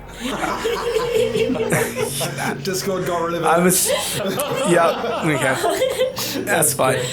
That's fine. You'll have to watch the episode to find out what that sounded like. Exactly. So yeah, insert he cork sound. he uncorks it, and he like carefully starts to like as he uncorks it, you see like the fumes hit him, and he goes, "Oh shit!" And he sort of like so he sort of keeping his face away from the top of this thing. pours you a shot of it. Corks it back up. He says, "That'll be 3 gold." There you are. I just push it across the bar. He grabs it and he slides it over to you and he says, "God help your son." Well, I had something with basilisk venom in it down in the lanes. It'll be interesting to see how the Apex compares. I think you'll find that's a little bit stronger. Right. Does it come with a shovel? I kind of turn to the side Are you slightly. here? Before you start to, before you sort of leave, he stops you and he says, "Are you here by yourself? Oh no, I have a party with me. Can you point him out to me?" No. Right, there's the 2 green ones over there and Half elf. the half elf that's over there as well. Right. Okay. Just in case. Of course. All right. Make a Constitution saving throw. Hell yeah. Oh, this is gonna be good. Get over this go. This is gonna be like a 30. I also just remembered something else. I mean, like Hessel's got some stuff going on outside of weird. You may not have a soul, but you're still affected Yeah. by spirits. A Constitution saving throw, you say? Yep. Right. Well, let's see how good that is. So just to put it in context, this one is to make sure that you can stomach it. Yep. The next one is going to be the one to see if it That's affects a Can you get it beyond your throat? that's a 13 on that. That's a 13 on the 13. save. It might not make it down. You shot it. Yeah, you shot it back, and like as soon as it hits your throat, your body immediately rejects it. It just goes into your throat, and you immediately cough, and it's Actually, all across, You know what would all probably over the happen body. as well? Because just the way that... Yep. No, the way that, through the gills type thing out here. But that's how Yeah. it's with fog clouds. Yeah, So yeah. it'd probably be fog cloud of this vapor. Oh my Yeah. god, you're gonna Just- get kicked out. And as that happens, and you start to cough, you see the guys looking at you, and just like it burns, like everything just fucking burns. I feel like shooting it out of your nose when you take a vodka shot. You Yeah. like Yeah. sneeze it out and it just burns. I think that we're Basically. probably just Yeah. watching All through your it with ribs. concern from across the bar, like Yeah. Hazel just tries to bring the fog cloud back into him, just... Oh, that's gonna make it worse. Oh god. Effectively trying to snort it back in. Yeah. I'm not carrying it. I said that first. I ain't doing it. Yeah, make a con save to see if you're able to keep it in again. Oh, there we go. That's better. Higher DC. That's better. That's going to be a 19. Right. So this time, because the initial sort of fog cloud, it numbed your insides. You're able to basically just sort of breathe back in through your gills and is inhale everyone in the vicinity effectively drunk this now? vapor. Now you can roll to see whether you get drunk or not. Alright. The answer is we go. yes. Oh, that's good. Rolling It's a dice. deep Shit. Keeps rolling. That is a 22. It immediately hits you. Shit. I'm exhausted as well. That's so an ability that check. would be Yeah, a I know, but I imagine disadvantage. it's still just like, in general, not doing Yeah, as well. it immediately, it So there's like immediately a hits you. moment. There's a moment where Hessel's good. Yeah, and there's then- That's good. there's a moment you're like, okay, yeah, that's good, and then suddenly everything just goes. It's weird because usually when you're drinking, there's this transition of slowly getting tipsy and then slightly more drunk and then fucking wasted. You go from nothing, stone cold sober, to completely wasted You've gone in a from matter your of internet being seconds. good and watching everything in 4K to shit and everything's now in 240p. Yeah, 240p. Hessel just attempts to try and put the glass back to where it was. It's the guy, the orc sort of holds on to you, and you hear him whistle at the three of you. Oh, You yes. hear this loud whistle go off. Sorry. Everyone sort of looks, and the three of you, as you sort of look towards Hessel, you can see Hessel. He's being held, his shoulders are being held by this massive orc. Just steady him, and he's still sort of kind of swaying and Okay. I'm gonna head across the bar towards. As he's kind of in this orc's arms, Hissel's just like, I'm not broken. I thought I couldn't feel it because I don't have a soul anymore. right. But I can feel it. I can definitely feel it. I feel this. This was a good. What was it called? It doesn't have a name. Oh, Just right. call it or something. We just call it something strong. Let's just sit you down. It's just like there's a smile there. Come on. So sorry about this. He's had a rough life. Excuse us. Year. Right. I'm sorry. I'm gonna have to cut him off. That's dope. Laugh right Totally away. fine. You don't need to cut me. I'm fine. I'm not going to. Don't slice. I'm all right. I'll be fine. Come on. Right. And you see him sort of pick up that jug and put it back to where it is, and he sort of looks at it, contemplates for a second, and sees the rest of the people sort of looking at that jug. He grabs a black sort of cloth and like puts it over. Yeah, over the top of it, just like probably not. I can feel it. You can get drunk now. Fantastic. It's not soul thing. Are there seats at these tables? No, just take Yeah, there are seats at the Okay. tables. Yeah. I mean, they could be just like the standing ones or whatever. Probably try and kind of prop him on that so he can kind of lean on the table. I was convinced that it had to do with the, not. I'll get him some You water. are Hessel. also. You are technically poisoned.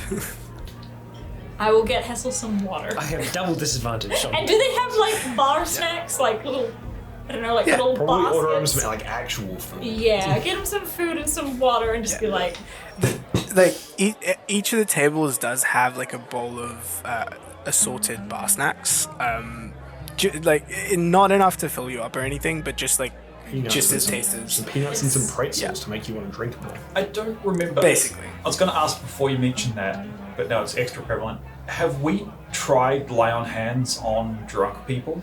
No. Do we know? Not that I'm aware. Okay.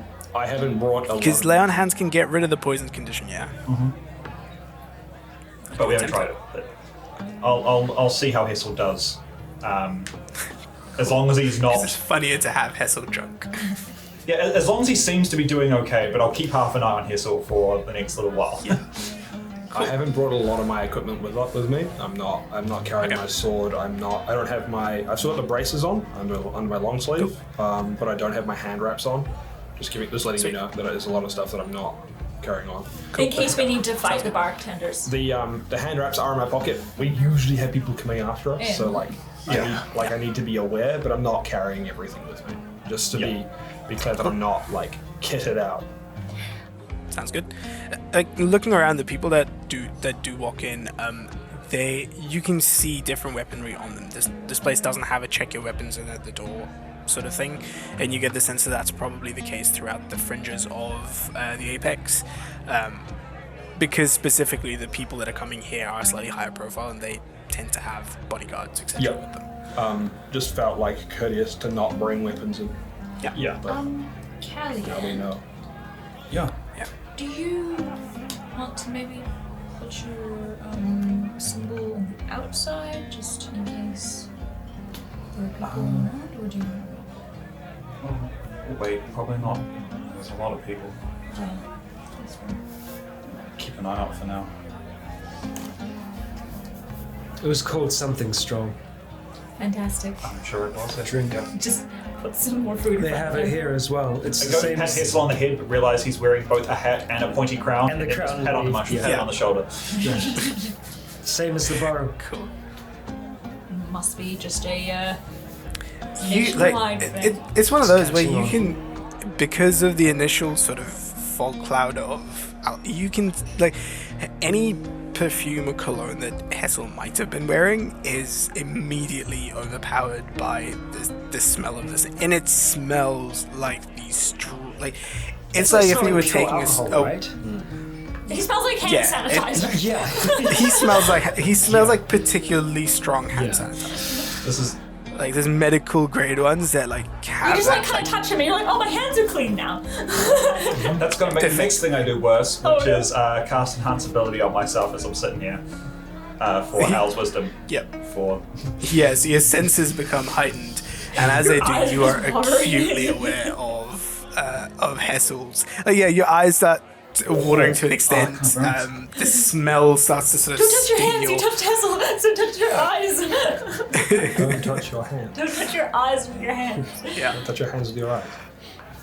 But yeah. So yeah, and as you're also sitting here, Hessel just sort of in his own state.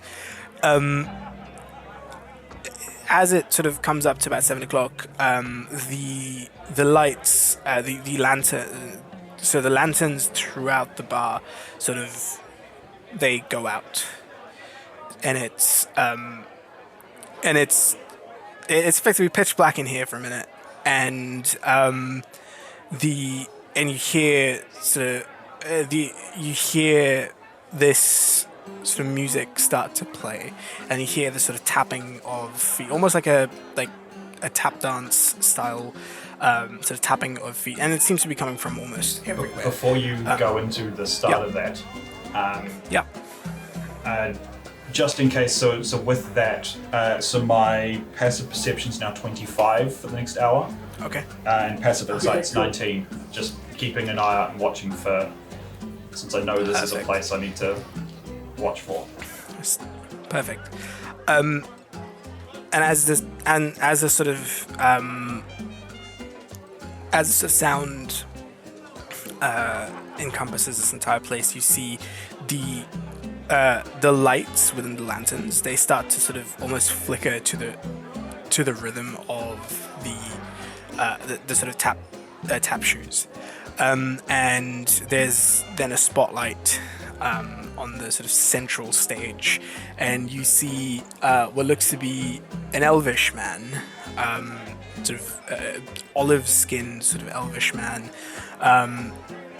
in a and he's got like a wig on. It's seemingly a wig on, with sort of jet black hair tied up tightly in a bun, wearing this long sort of red dress with sort of frilled frock, which he's lifted. You can see his sort of long, sort of shaven legs, and he's wearing these like these tap heels almost.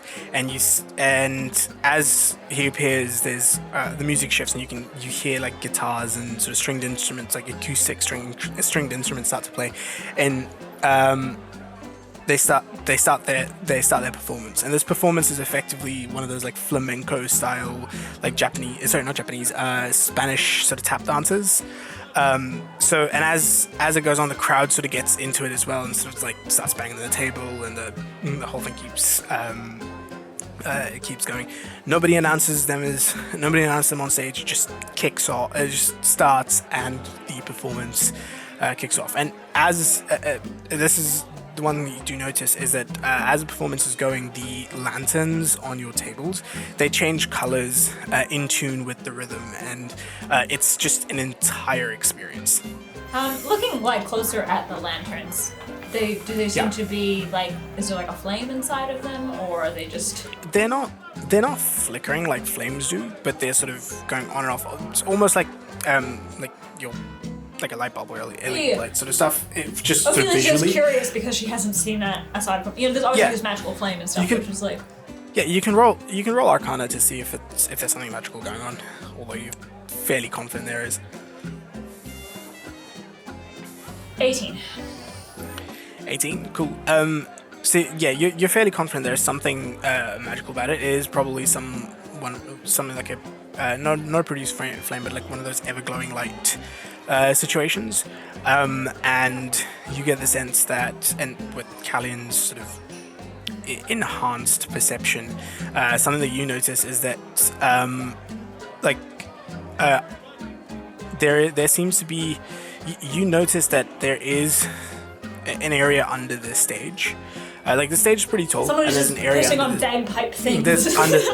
there's an area under the stage, and you can hear, like, because of your insanely high passive perception at the moment, you can hear quite a bit of movement down there, and you get the sense that there's probably like a team of people who can cast basic cantrips that have this whole thing rehearsed and are changing sort of lights as per the Doing some thaumaturgy prestidigitation bullshit. thaumaturgy. A combination of a bunch of these Light basic cantrips. You can have like 3 or 4. Dancing lights. Dancing It's just dancing. Dancing lights. Yeah.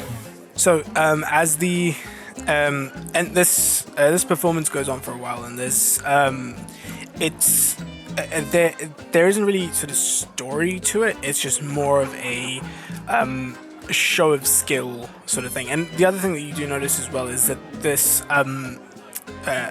this person's legs, they're all tattooed all the way up. In a very similar sort of state that you've seen these tattoos in Asgol cars that sort of depict mastery of a skill or that sort of thing. So they're all sort of fully tattooed up, and you can see this happening. It lasts, the whole performance itself lasts around about 15, 20-ish minutes. Things that you notice, Callian, there's not much sort of specific to what you're looking for that you notice, but you are noticing sort of the inner workings of how this sort of show is being achieved. Is that there's people on the stage that are working on that sort of stuff. Any interesting tattoos? That kind of thing. You also hear some conversations here and there, Callian. The main thing that you hear out of it is that you catch that this performer is a regular here, and she usually opens every night, and the next two that come on board are usually sort of cycled. There's a bunch of people that cycle through. So this is always like this person's the always opening performance, and they go, and their stage name is Felicia.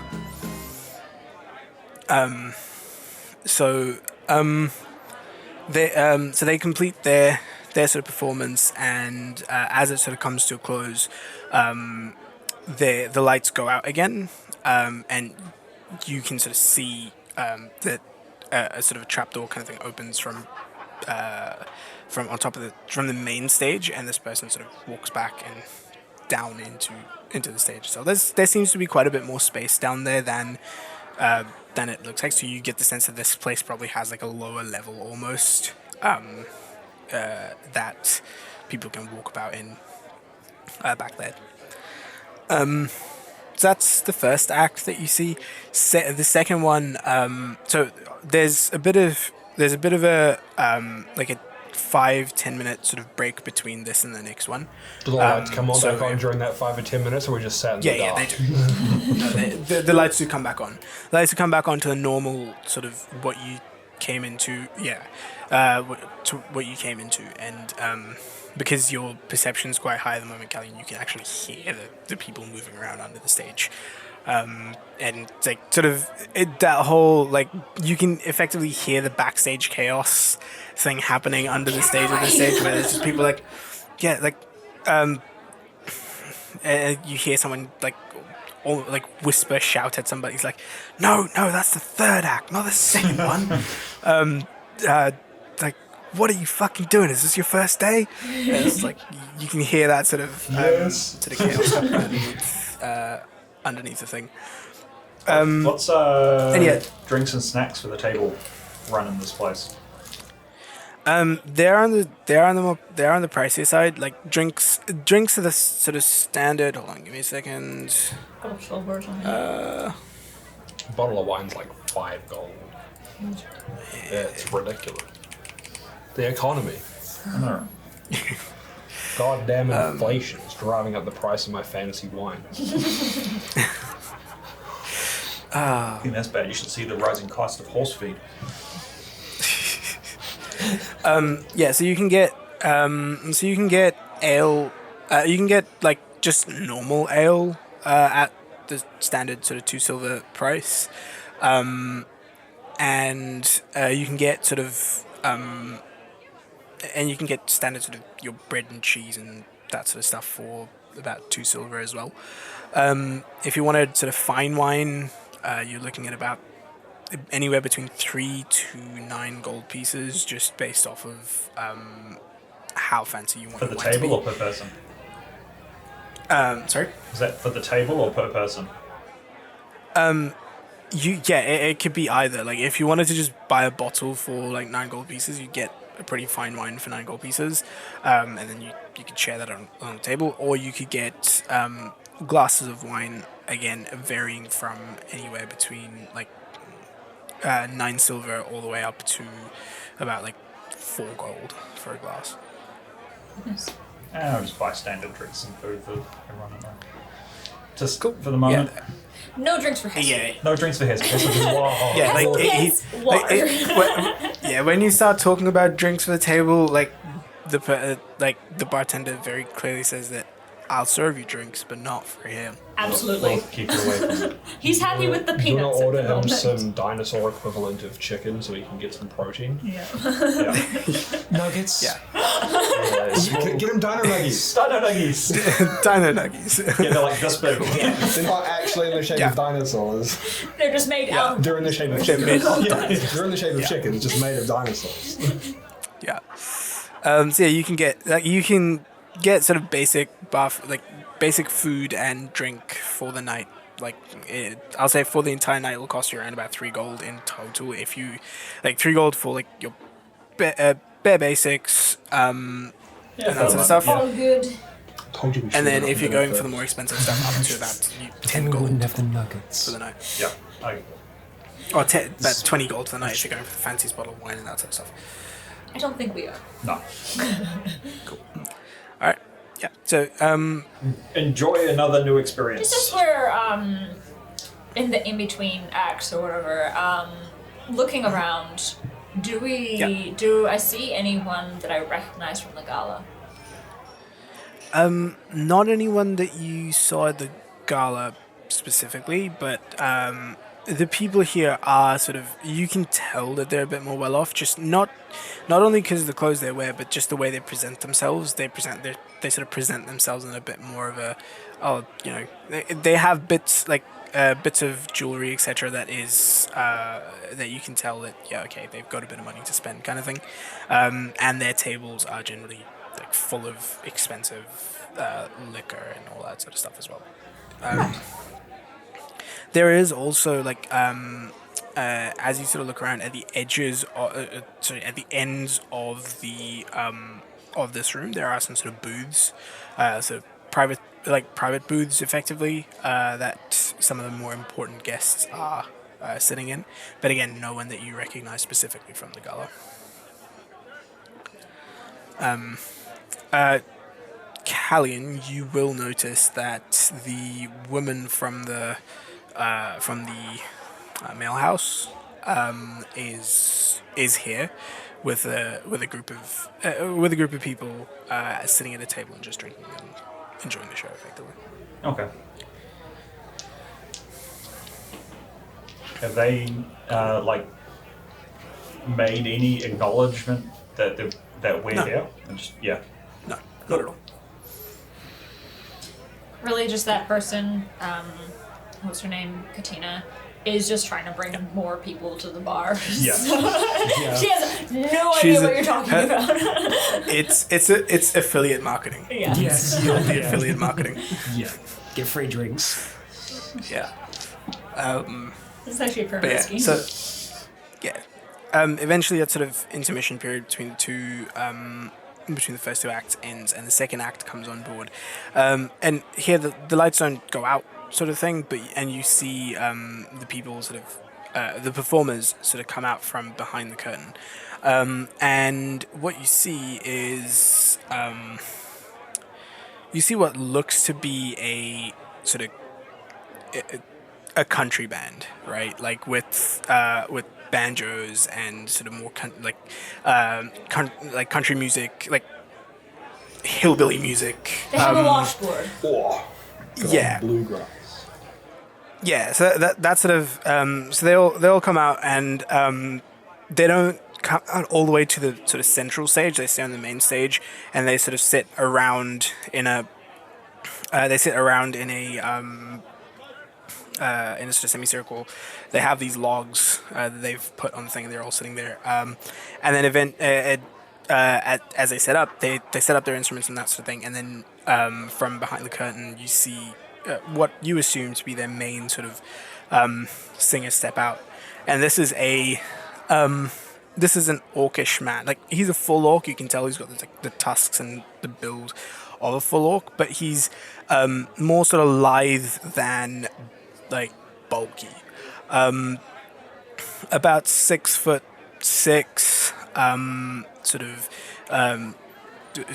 chiseled sort of jawline, like a mustache which is like curled at the ends, in a like blonde wig, like a curly blonde head wig, wearing jeans, like well, not Fantasy jeans per jeans? se, but like ye olde jeans. We call them But yeah, jams. Levi's. yeah, yeah.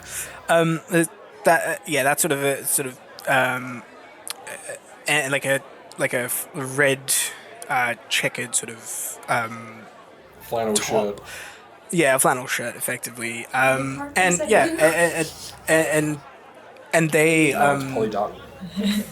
they sort of break out into song, and it's this sort of really fast-paced, fast-paced foot tapping, sort of country song. And as they're singing, they're singing very quickly. It's one of those it borders on rap but isn't rap, if that makes sense. And they seem like it's hard to sort of follow, but it's one of those where like the beat, the accompanying sounds are really good, and it's a bit of an experience. Like, and as this is happening, you're also aside from the lanterns sort of changing their glow based off of the music and the pace and tempo of the music. You're also starting to you're also starting to smell sort of campfire smells and outdoors, and that sort of smells as you sort of experience this, and it's it's one of those sort of, it takes about 20 odd minutes. Callian, what you do notice is that through the performance, they're talking about the actual song seems to be talking about a dream of sorts, a dream that this person had at some point. A metaphorical dream, or like a dream that you haven't seen? No, it seems to be a pretty pleasant dream. And One of a peaceful it's sort world? of one of a peaceful world. And that sort of catches you, like your passive insight picks up on that. Picks up on that element of it, of this performance, so to speak. Cool, and yeah, that performance goes on for about. They play a few different songs, and that performance goes on for about 25-30 minutes as well. Your food and drinks are brought to you at the stage, and halfway through, the crowds are also pretty, like, they've had enough to drink to the point where they're starting to get involved in the performance as well, like tapping their feet and that sort of thing. They start to, and the band sort of picks up on it pretty well and starts to incorporate the crowd into their performance to sort of get them hyped up, kind of thing. The performance ends, and again there's a 5 minute intermission between this and the final performance of the night. If there's anything that you guys are doing between that time, or we can skip to the next Eating my final nuggets. performance. Yeah, Jesus, he's loud. you can. Over the sound of the bar, he's really loud. These are good nuggets. you- They're really good. You should try them, Mason.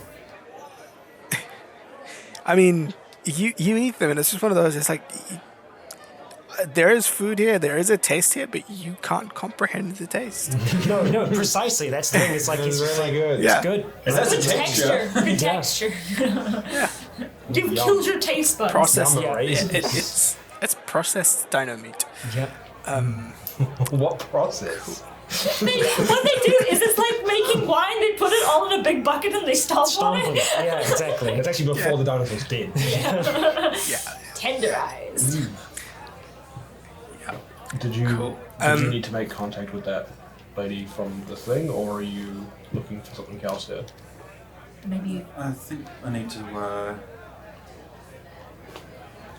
try and talk with that last man. I'll probably like try and like say it so Hessel doesn't hear so much. Just so he doesn't start yelling things he doesn't need to be yelling. Yep. stop. Hessel, if you look under the stage, I think there's people under there casting magic. Well, actually, I wanted to talk to you about that. So the way that they're doing this, and Hessel like proceeds to try and like ruin the magic, and like you know, like that kind of person who's just like, this is exactly how they're doing this, you know? Like, Just let him talk. It's fine. Enjoy the show. I'm like, look, more nuggets. There you go. He's not listening while he's talking, so you're good.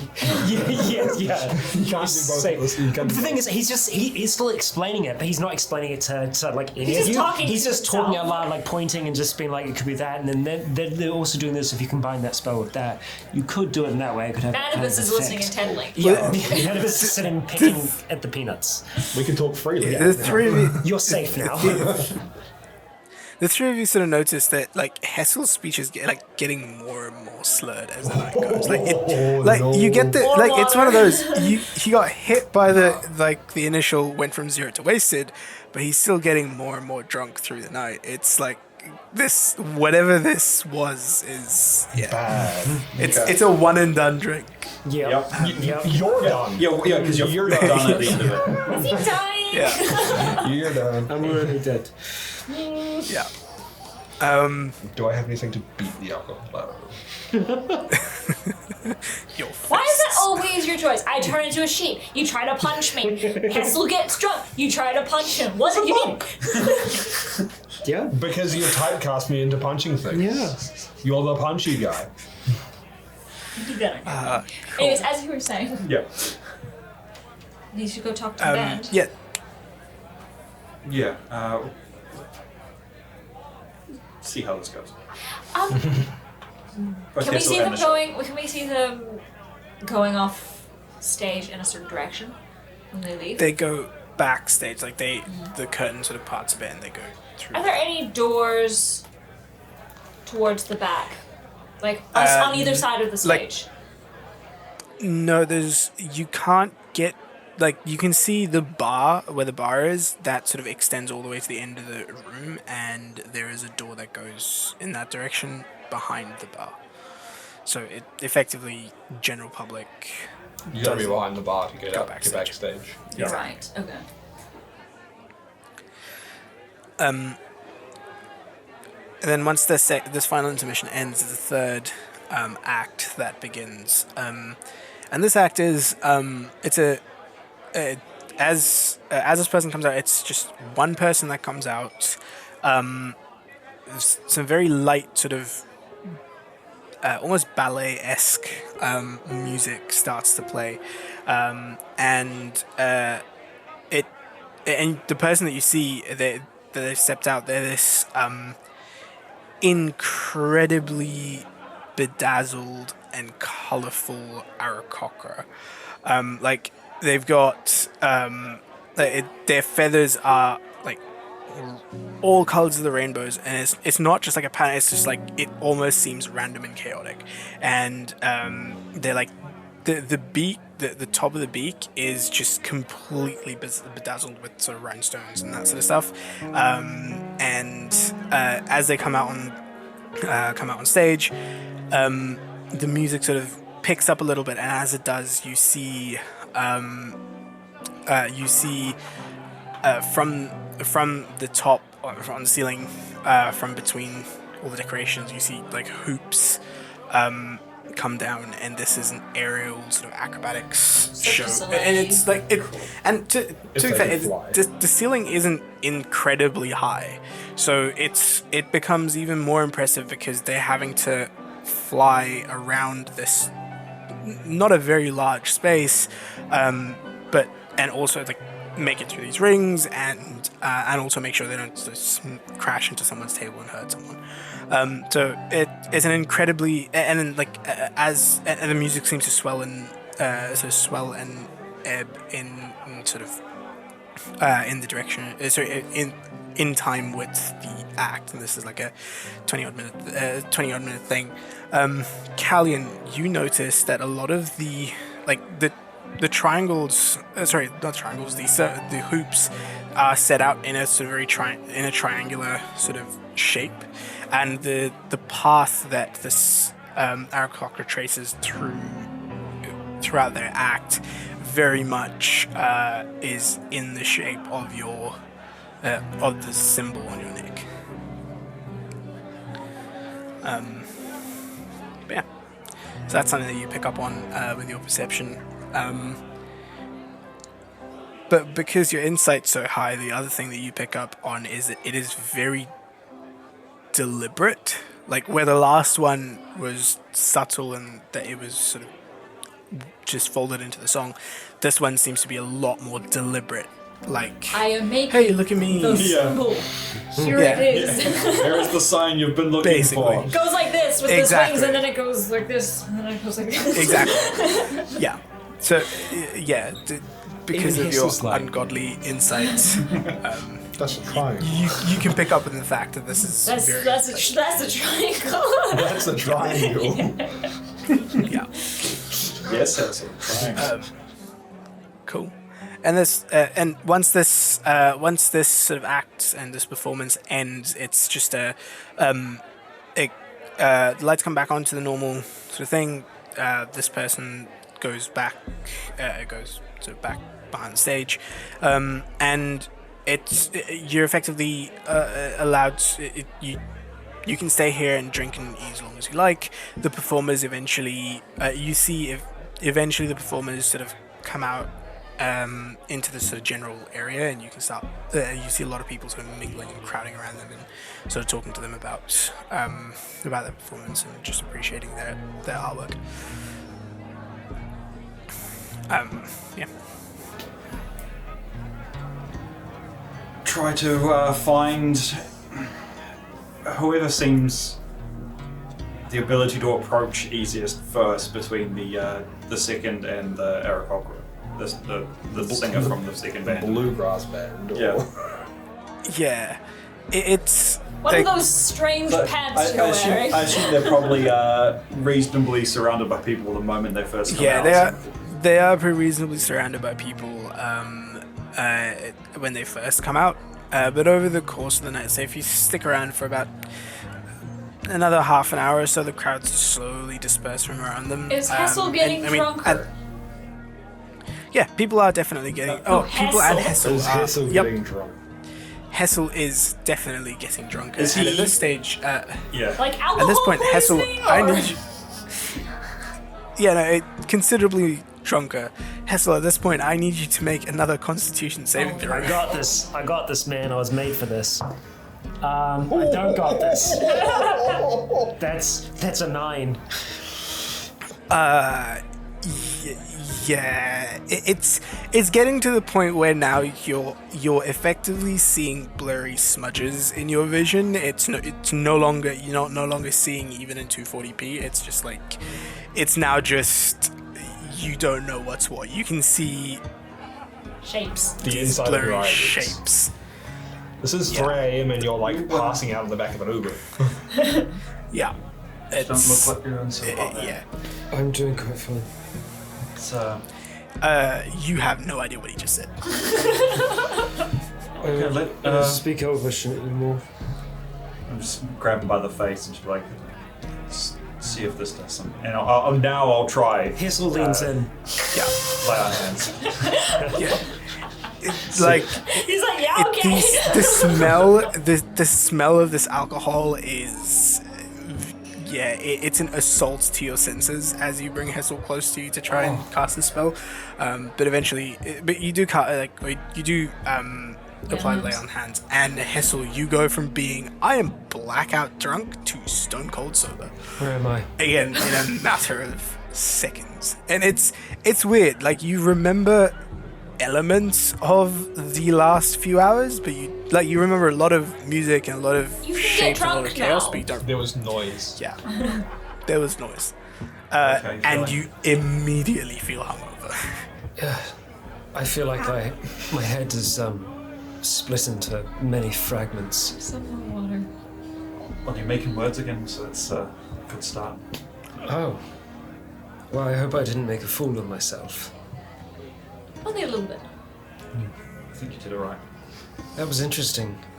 I felt something. Strong? You sure did. Yes. Just, I'm gonna go try and talk to the performers. Should, Go Stay find a here. bathroom to throw up in. Yes, I'll just. Do you Take a want me moment. to come with you? can do if you'd like. I will do so. Someone at least should stay and keep an eye on Hessel. Bartender's got him. You don't have to if you wish to wander. I'm just chilling. Right. Just people watching. Alright, charisma time. So, who seems the most approachable out of them? You can approach either of them. They've both got the same sort of amount of attention on them at this stage. It's the charisma troop.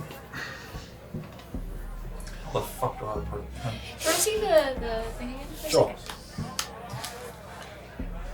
Or you could go to the bluegrass one and be like, I liked your lyric about the peaceful world. Yeah, that was my first thought. Or you go to the bird and go, cool triangle, bro. What's the? Do you have a Yes. phrase or something like that? Yeah. You need to use? Tell me, would you like to dream of a peaceful world?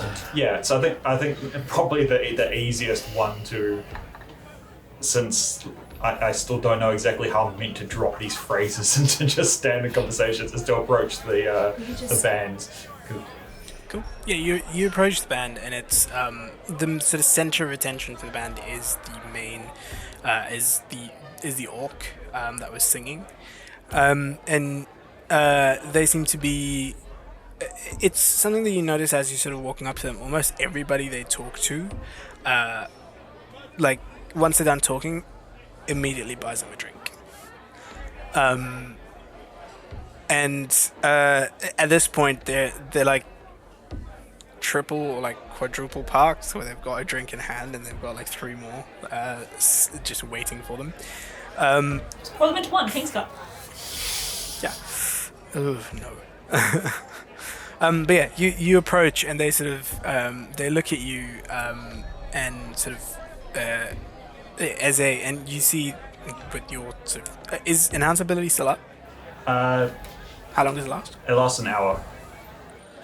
I think I'd say it's just coming to the tail end of it. So with the last sort of elements of that sort of insane passive insight, you pick up on the fact that they sort of they see you come up, and the immediate reaction to them is new person to buy me drinks. So yeah, you approach and they look at you and then say, I hope you enjoyed this show. It was fantastic, yeah. I haven't seen a show like it. You, Yeah, it's there's not a lot of places that that welcome our kind with as open arms as this place does. So some we musicians. put our best foot forward. It was a good foot. Yeah. Particularly like that one song with the line of tell me, would you like to dream of a peaceful world? It was, Funny thing about that lyric actually is that it's based on a piece of artwork. I could show you at some point. and they give you basically a location within the city. It's not an address per se, but it's a location within the city. It's and this is it's an interesting piece of work. You have to be in just the right spot to see it. Definitely would like to check it out. Well, I am here for a bit longer, but after we're done here, I'd love for you to accompany me. I tend to end up there at some point in the night once I've had enough alcohol poured down my throat. It's saucy bar. Yeah. Oh, you look like you've got a good queue going, but I could wait around till then. Is he kind of like backing away from this conversation? Just like, all right, he's got it handled. Are you immune to charm effects? That's a good question. I'll just call out across the bar, beckoning to Ophelia, so it kind of gives her an out from the conversation. Yeah. I have advantage against Charm advantage on effects. saves for charm effects. So make a wisdom saving throw with advantage.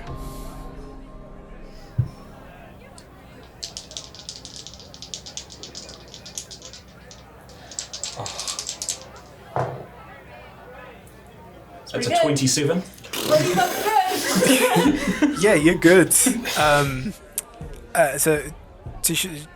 they sort of end the conversation sort of with because you mentioned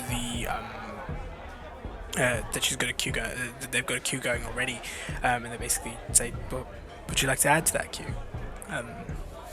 And Not that's good. effectively the final element of the somatic component, which and you can tell that a spell's been cast in some way, and you sort of shrug it off. And as you do, your insight picks up on the fact that they've noticed that you shrugged off the spell, and they've gone, interesting. What would you like? They turn to the bar and go, well, a glass of red, please. And the bartender adds to the queue, and looks at you and says, that'll be 2 gold. Pass them 3. Yep. Grabs off the bar.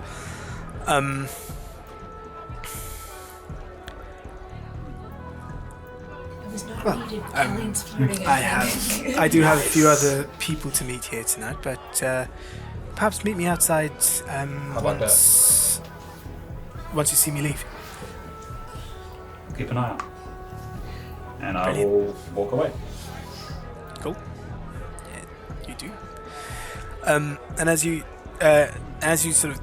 walk away from there, there's one of the things that you catch with your perception being where it is that as they were talking, you noticed something sort of light reflecting off of something in their mouth, almost as if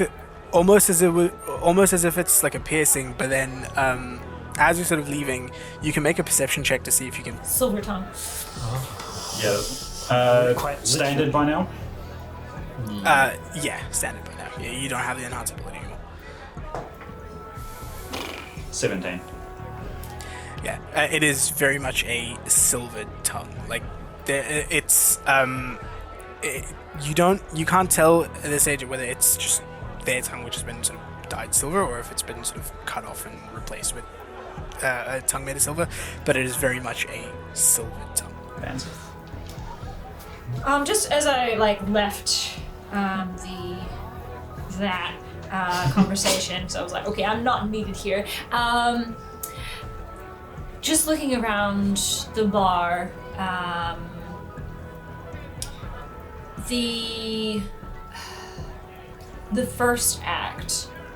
Are they wandering about? Yeah, you can see them talking to a few talking to a few people at one of the tables, basically. And they're this like sort of slender, sort of elvish man. I'm just gonna kind of in that sort of pass by flank. and kind of sort of just wander around, try and pick up on any conversation that might be going on. Yeah, make a perception check. No, can't hear shit. It's too loud in here. It's gotten to a point that there's enough drunk people in here to where it's very difficult to carry. Now, there's several people that are like eavesdrop Hessel on was. Yes. Yes, very much so. I'll just make my way back to these two then. Is it strange being in a place like this again?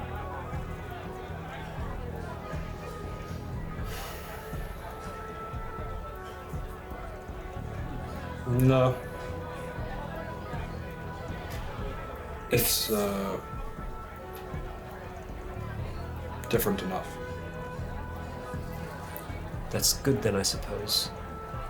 If you do feel like you're emotionally compromised in any way, know that you can speak to me about those feelings that you feel. I might not Because I won't care. process the same, Yeah. but I can still be a sounding board.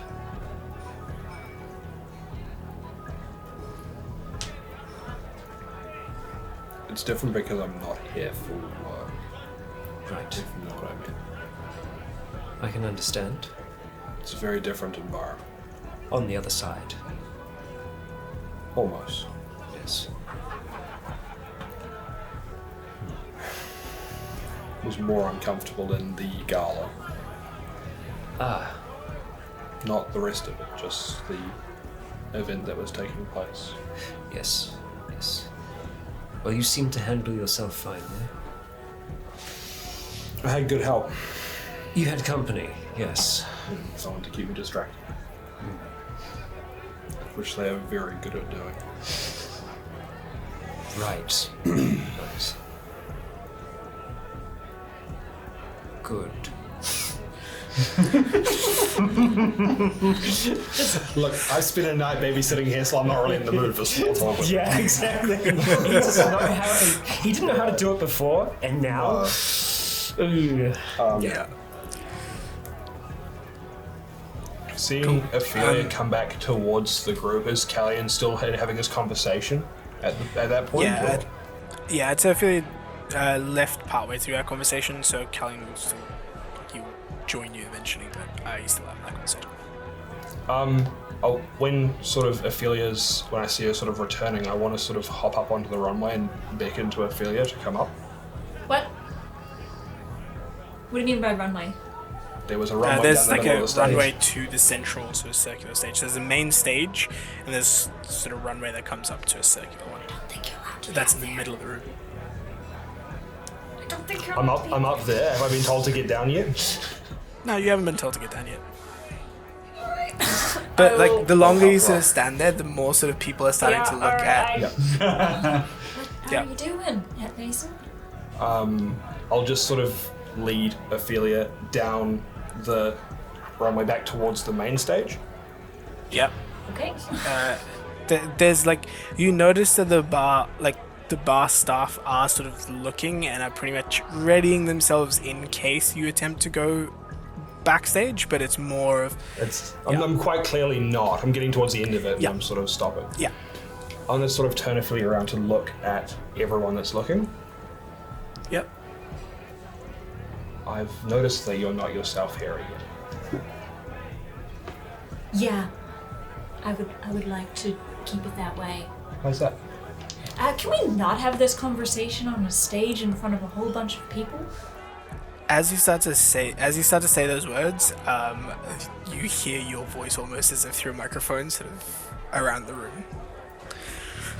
Alright. I'll just attempt to lead Ophelia into a dance. Yeah, and as you start to do that, it Like yeah, a metronome. like you start Yeah.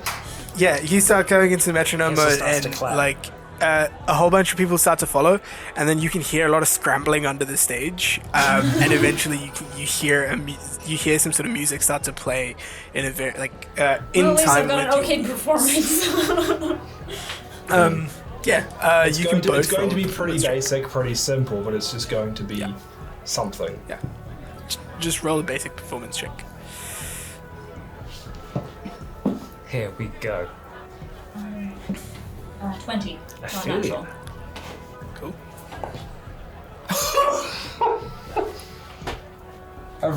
My last roll of a die in this game was the exact same roll as what this is. Where's the edge of the stage, Mason? I'm fine. Come on. Is that an out one? That's all I ever fucking roll. This is fucking stupid. Cool. Oh my god. I've rolled 3 times since we came back from our long break. Yeah. 2 of them have been that ones. You're getting them out the way This early. is fucking nonsense. Getting You them out the start way to- early. Yeah, you start to lead Ophelia, and you've learned how to like ballroom dance, Ophelia, but because you pick things up pretty quickly, you're able to pick up what Mason's attempting to lead you into, and eventually it becomes like, for some reason you're just not used to dancing this particular dance with a person of Ophelia's size. You're sort of used to someone a bit taller and that sort of stuff. So it throws you off a bit. You don't realize how much it would have thrown you off, but it just does, and you're missing the beat. You're missing beats. You're just in general quite a bit clumsier than Ophelia is. It's a total of 6. Yeah. I have a decent bonus. Yeah, and it's just it's one of those where like, and it's that thing that starts to happen where like you start messing up, so you try even harder, and because you're trying even harder, it messes up even worse and worse and worse. And eventually you get to a stage where Ophelia is somehow leading. No, going to shit is part of the plan. It works more into my point. This is fine. Yeah, it gets to the point where Ophelia is now leading somehow. Brilliant. Fantastic. and- I will take and- the lead, and then as a distraction because I'm very stressed out,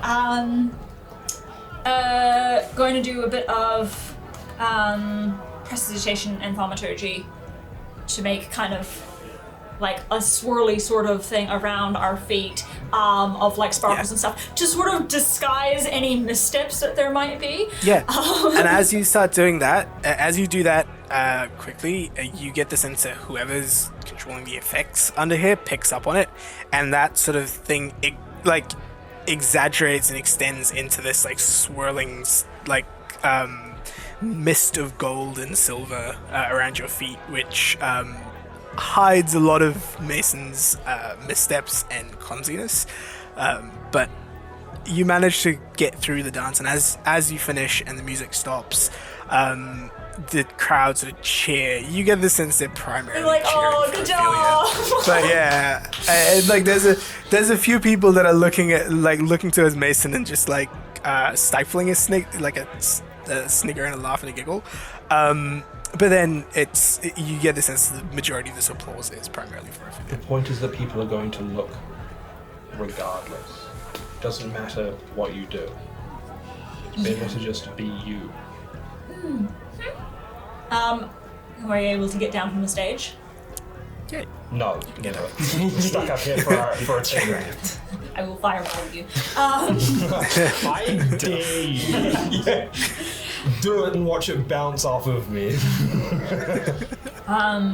As we get back, like as we're not I'll being help- amplified anymore. I'll help as soon as Ophelia down. does it seem like a lot of the bar is still attention on Yeah, us? the attention, Okay. there is attention on you to the point where, you finished your performance, but there is still a bit of attention on you. Yeah.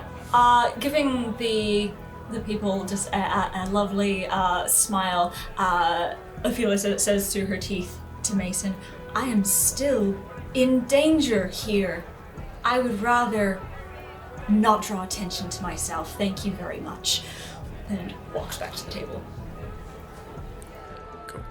You sit back down to the table, and over the course of how long you're here, a couple of drinks come to you, and people point out who've sent those drinks. And a couple of patrons they've gone drunk, and they've gone, oh, that's a person who's been pulled up to dance, and they've sort of sensed a bit of tension, and they've just gone, oh, here's my chance, and being the douchebags that they are, have propositioned you with drink. They're coming straight from the bartender? Yeah, so the staff bring the drinks to you, and they point out who's bought you the drinks. Oh, like, this drink is courtesy of that gentleman there, or this drink is courtesy of that lady there, that sort of thing. And most of the, as the drinks start to come, like, if you stay here for another about 15, 20 minutes, as the drinks start to come, they almost start to get more and more expensive. Like, as the first drink comes, someone's seen what it is, and somebody else has gone, oh no, I can do better, and then, like, the drink is more and more expensive. Arranging the drinks, like, in order of, like, which one is pricier, and just not drinking them, just waiting. Just collecting. You're both rather good at that. Yep. I'm alright. Secondary sources of profession. Should all of this fall through? Big one. This one's a virgin cocktail, you can have that one. Definitely doesn't pay as well. So I'll be hanging around here for a while. As you give away that drink, Ophelia, to Hessel, you see one of the people at the person that sent you that drink almost deflate.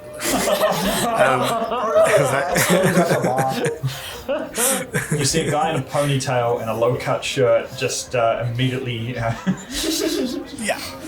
pull off his big chunky gold necklace and so on. Cool. Sorry, carry on. Yes. So we'll be hanging around here for a while longer. I don't know whether or not you guys want to head back, especially you, and get some rest before. I won't head into anything without getting anyone first. But Now, are you going for a quest, or...? A quest. I'm not starting any quests without coming and getting everybody again. Not really where I was going with that. Right. If you need, I like soloing where are you PvE content. if you need backup, I'm always happy to lend a hand. Mm-hmm. No, Hessel, not no. Okay. Yeah. Mm-hmm. Yeah. Yeah. Oh, this one's got gold on it. The next one the next drink that comes up is this it's this cocktail, and it seems to have this almost dry ice kind of effect on it, and then as it clears, you can see effectively a crystal blue drink, and at the bottom of it there is a platinum piece that just sits there. Do I get the idea of who has sent? They point out to the person who sent it, and it's this. You can see sitting in one of the sort of end tables, not in one of the booths, but in one of the end tables, you can see what looks to be an Earth Genasi man who's sitting in. He's wearing some very light, sort of almost what's like a kurta type material. It's very light and flowy, white, both a flowy top and sort of very flowy, almost Arabian style pants.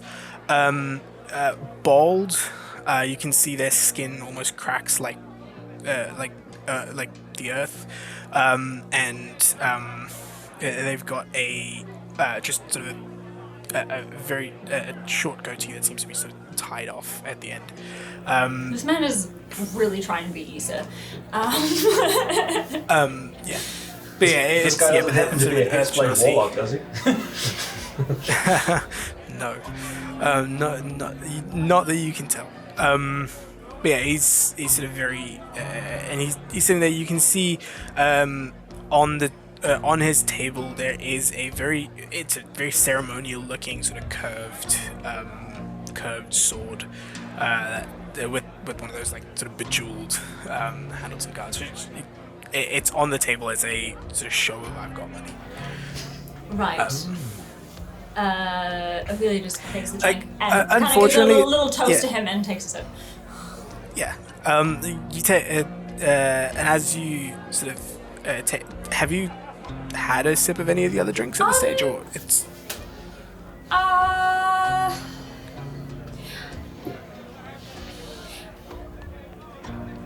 I'm not really sure what the protocol here is. Is like if she accepts the drinks, is it are they just gonna come over and be like, "Hey, little lady, You're mine now. You have been acquired. Yes. yeah." Which It depends on what you've done. Because so far you've said that you've just been arranging them in Yes. that sort of from least expensive to most expensive looking, and then you handed one off to Hessel. But handled have one of you the drank any of it non-alcoholic yet? ones to Hessel. Yeah. Have you drank any yet, or this is the first one you take a sip of? I would have probably passed them off to Mason and Kellen if they wished, like a couple I'm of good. them. No, it's just- But okay, yeah, sober. she probably would have taken like a sip of a couple of them. Okay. Yeah, so I can Alright, roll cool. if you That's like. fine. Yeah, that's fine. So if you no, you don't have to roll for any. These are all just standard alcoholic beverages. So you've taken a few sips of this one. You've sort of like to him, you've taken a sip of this one as well. And he looks back and you see his sort of face curl into a smile, and you can see almost what seem to be almost sort of fanged teeth. And you can see like one of them, like the end of his mouth is like a silverish color. Interesting folks here tonight. Just takes the platinum piece out. Just fish it out. As you grab the platinum piece and to fish it out, as it comes out of the liquid, it sort of dissolves into into some sort of a sort of goopy, powdery substance, which falls into the beverage again, and it falls into the beverage again and almost sort of sediments down to the bottom, and slowly you see it sort of reconstitute itself into that platinum piece. Right. It seems to be adding some sort of a flavor to this drink. Like it's a bit of a A showy thing. yeah, effectively. It's garnish. I think we've been here long enough that Hessel probably would have gotten out the scroll of the teleportation circle, rolled No it out on tattooing in that the bar. part of the table, and has just been like with this implement just kind of tapping away. We'll stop him if he tries to do that. Working on his tattoo during I this don't downtime. think people want to not see you really tattooing appropriate. that. As he pulls that stuff out, it's be Yeah. like, someone's gonna bump you and you're gonna screw that up. You're right, that's true. Hessel will reach down into a satchel Good and laugh. take out a rope. I'm close by. If you need me, I'll be able to hear you. You're welcome to go back to the. I want to stay close by just in case. How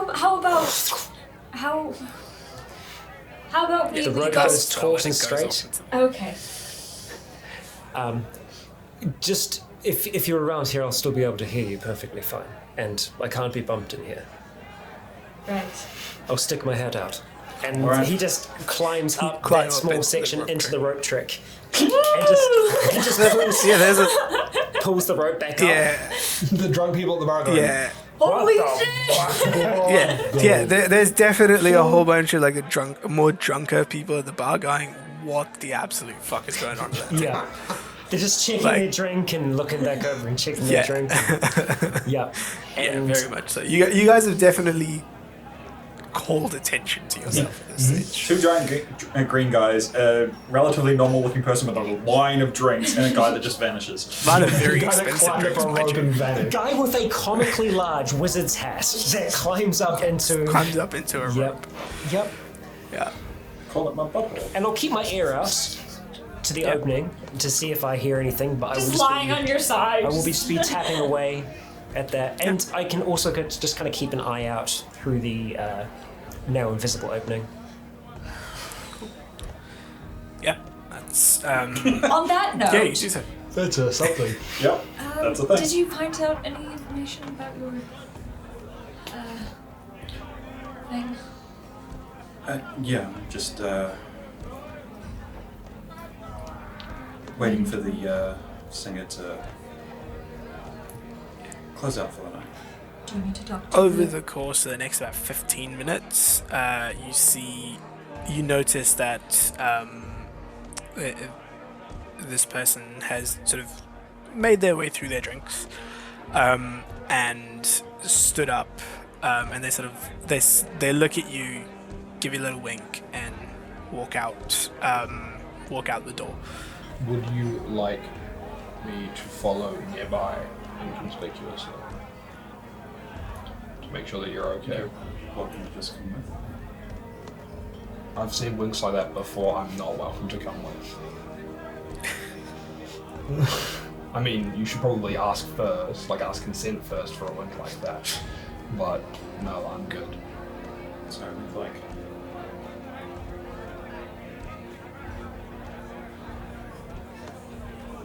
Yeah. Okay. Not entirely sure what don't you've think agreed it's that, to, but- but how about we follow at a safe distance, and then if things go one way, we leave, and things go another way, then we come in and save you or whatever. Sure. Did you want to stay here with Hissel in his rope trick to make sure he's okay? It's kind of like the kid that brings their Nintendo DS to the bar and plays Pokemon in the corner. I'm fine.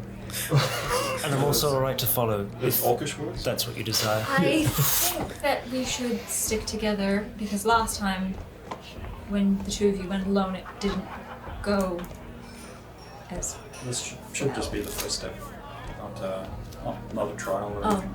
right. I was going to not intervene unless I had to. I've still got that key on me, so I can be relatively unseen and unheard. But, yeah. Granted again, we've only done one of these. So It could be we're not- different every time. Maybe, yeah. I'll just call up to Hessel and ask him to follow. Cool. Alright, let me just get my things. And I'll just collect everything back up. And spool the rope out, climb back down. The thing is, like, Callan goes here, Mason goes here, and then we're a little bit further back. You guys can be Cool. a lot further back if you can just follow his manner or something. Yeah, true. Makes good sense. Sweet. So we're going So as somewhere you all, then. yeah, as you all start to leave, a few, especially when you stand up, there's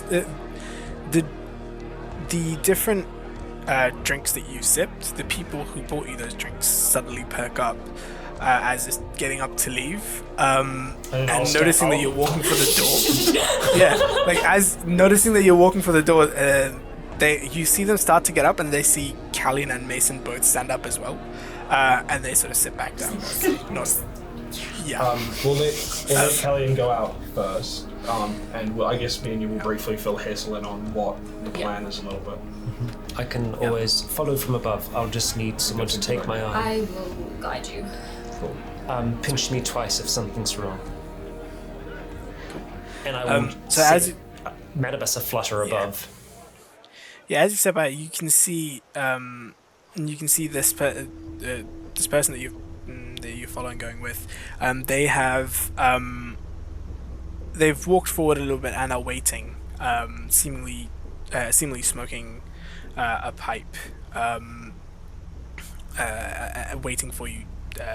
Basically, a little bit further up the street. As you walk up, and they notice that sort of Mason's following behind. I mean, it's just telling at this point. I let him go outside and make contact, and then I'll follow unseen. I mean, I'm going to attempt to stealth so that they don't know that I'm following. Okay, cool. So roll stealth, please.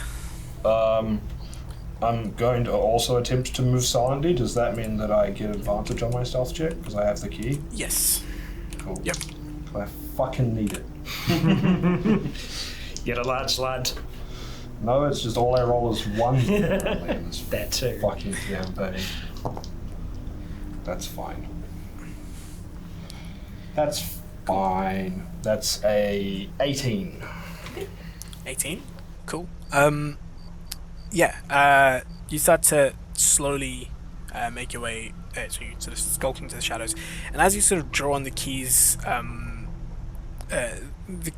power a little bit to try and start to stealth, you almost feel like the shadows are clinging to you. Your steps don't make any noise, and it almost feels like the color of your skin almost matches whatever's behind you. Not it doesn't actually, but it almost feels that way as the shadows start to cling to you a bit more, and you go basically unnoticed. Cool. So as you walk up and make contact with this person, they turn around and start to walk with you, and basically they ask you, "So, where are the rest of your friends?"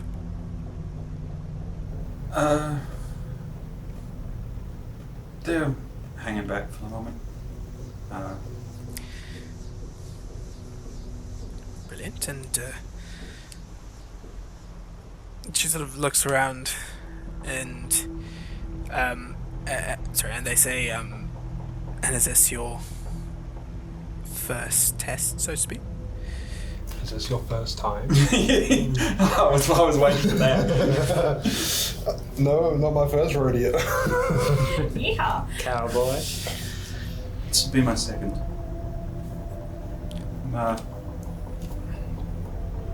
Rather new. Not quite sure how. To be perfectly fair, we don't get too many people come through the trials. We haven't had in quite some time, so it's interesting to guide someone through this, I guess. So how? The first one, was looking for a name and just found him by asking around. This one name not quite so publicly known. Is that more common, or? Yes, well, some of the places have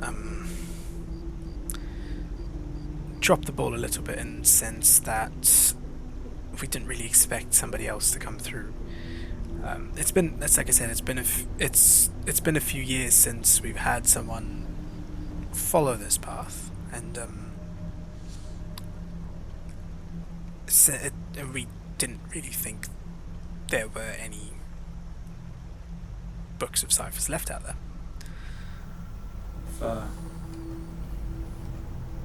I've only seen 2. Mine, which I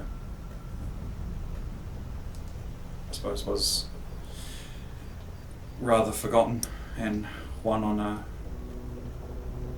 poor individual who we found what was left in a griffin's nest. So. Yeah, that's what happened to him. Interesting. And you notice that you guys are walking upwards towards towards the top of the apex, although not like if that's sort of the shape of the apex, you're going that way rather than through up to the actual top of it. And eventually you get to sort of the last few houses on that edge of the apex, and you keep going, and sort of streets turn into sort of more trails around the mountain itself, and you're starting to sort of keep sort of following the way up. So I suppose as a leaving sort of a city, like so then is this the location of the trial we're heading to then? No. You still have to find the trial yourself. I'm just giving you the compass, so to speak. The compass. Mm-hmm. That's what she's into. And Giving directions. So then, should I assume this kind of level of difficulty to find places and locations should be the common? for the most part, by design, we aren't easy to find. If we were, we would be in quite a bit of danger.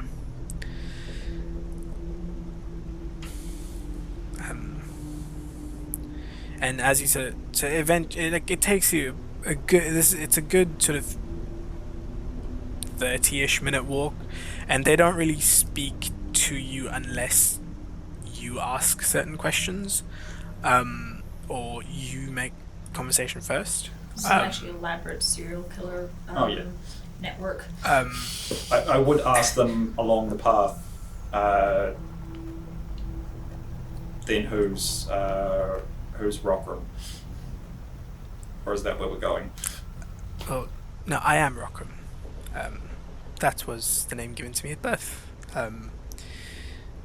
The stage name is Crystal, with a K.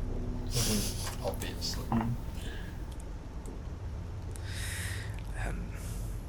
Just because we're part of a secret order doesn't mean we can't have our fun.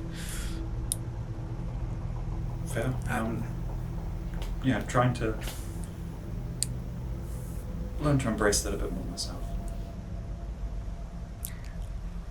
And over the course of the next 30 minutes, you make it to what seems to be like this sort of cliff looking out over the sort of Good luck. Yeah. So you make it to this trail sort of ends at this cliff outcropping that looks out into this beautiful because the sky's clear and the moon's quite bright. You can see that it's looking out towards the to the mountain range that's behind Asgrel Cars, and it's a beautiful scene in front of you, with the mountaintops sort of bathed in the moonlight. It looks beautiful, and you're sort of mesmerized by it a little bit, and that's when they sort of tap you on the shoulder, and you look over, and they say, well, that is the distraction. That is what you want to be looking at. And she and they point towards Asgrel Cars. And what you notice is that, because you've now gone slightly around the mountain, and when you look back towards Asgrel Cars, you can only see part of the city. And when you sort of look at it closely, it almost it's one of those things where if you're looking at it's almost like it's not really painted per se, but it's the different colors of the houses, etc., that make up the parts of Asgrel Cars that you can see, so it almost form into this image of the shape. It's actually more sort of an artistic rendition of the shape, where it's the shape's in the middle and you can see a sort of a gray, sort of gray void around it, with sort of bright light shining from behind it. That's elaborate as hell. Yeah, and you look at it, and you get the sense that there's no way in hell that you would be able to see this exact image from anywhere else. You'd have to be standing at this very specific point, out in the middle of nowhere, in order to be able to see it. And even then, you'd be distracted by the actual view, which is behind you at this stage. So it's and as you're sort of looking at it, it's mesmerizing to the point where like the lights in the houses of Azrael cars, they are flickering a bit, almost giving this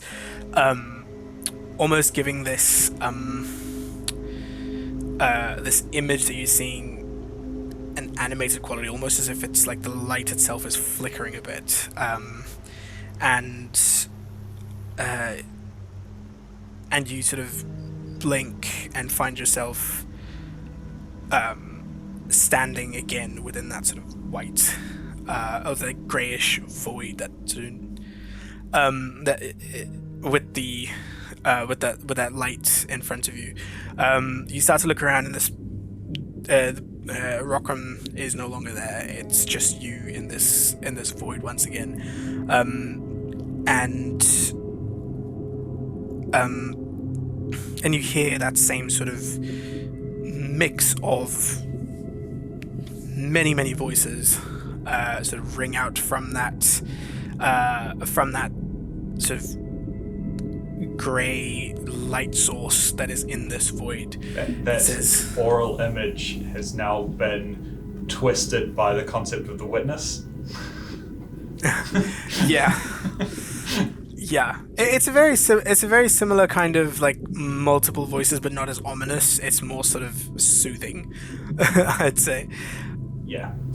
Yes. But yeah, so you hear this voice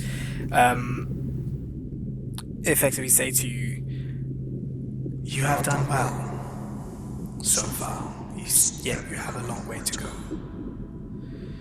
We present you with the ability to find your next trial."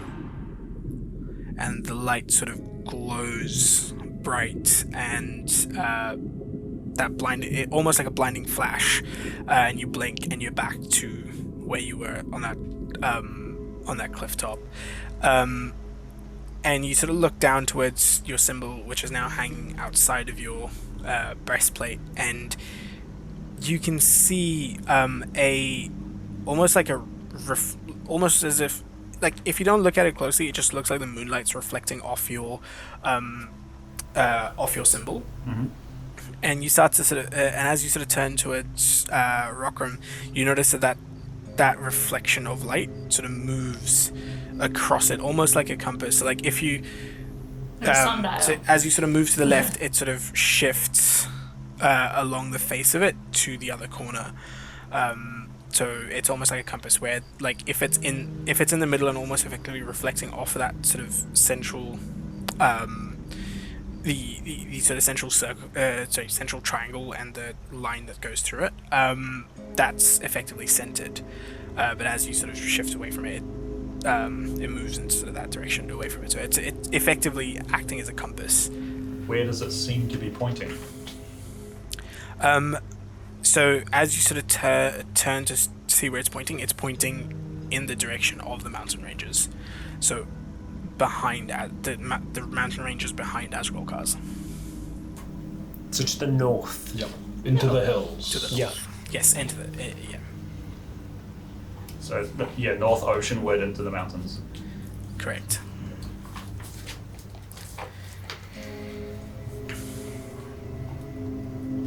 I have my path. And as you sort of start to look around,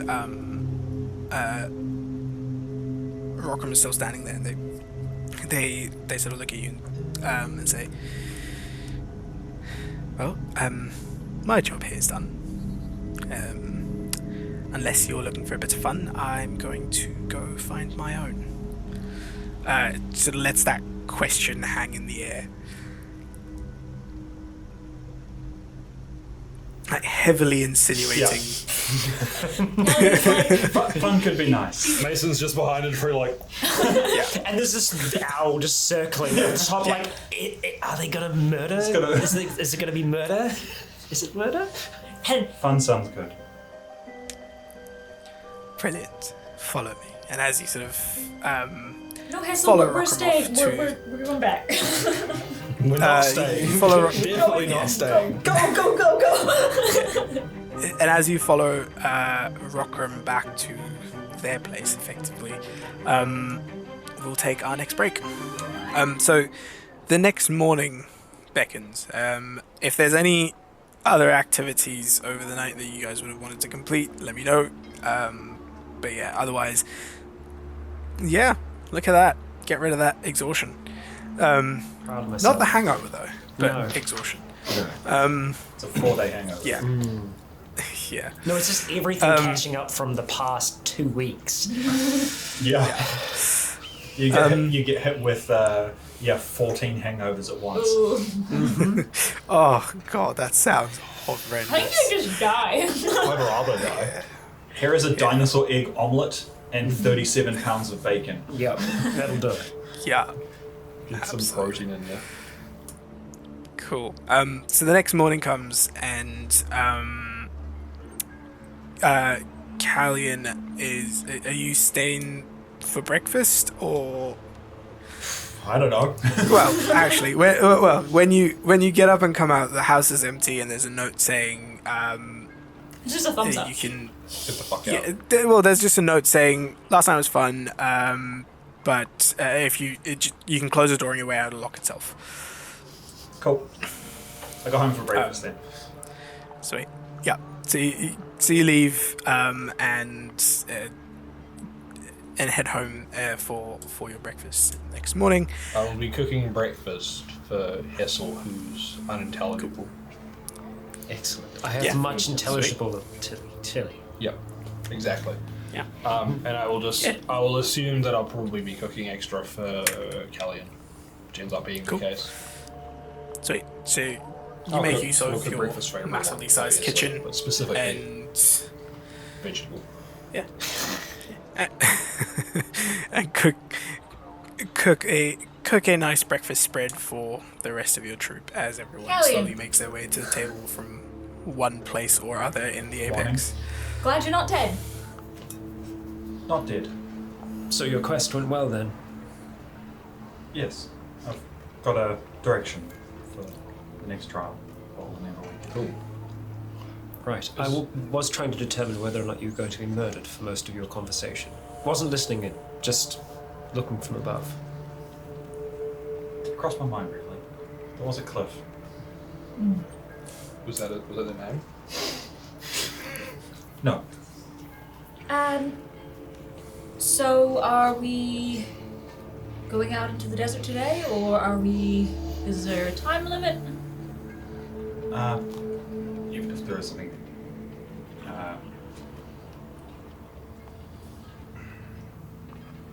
I have forgotten to go.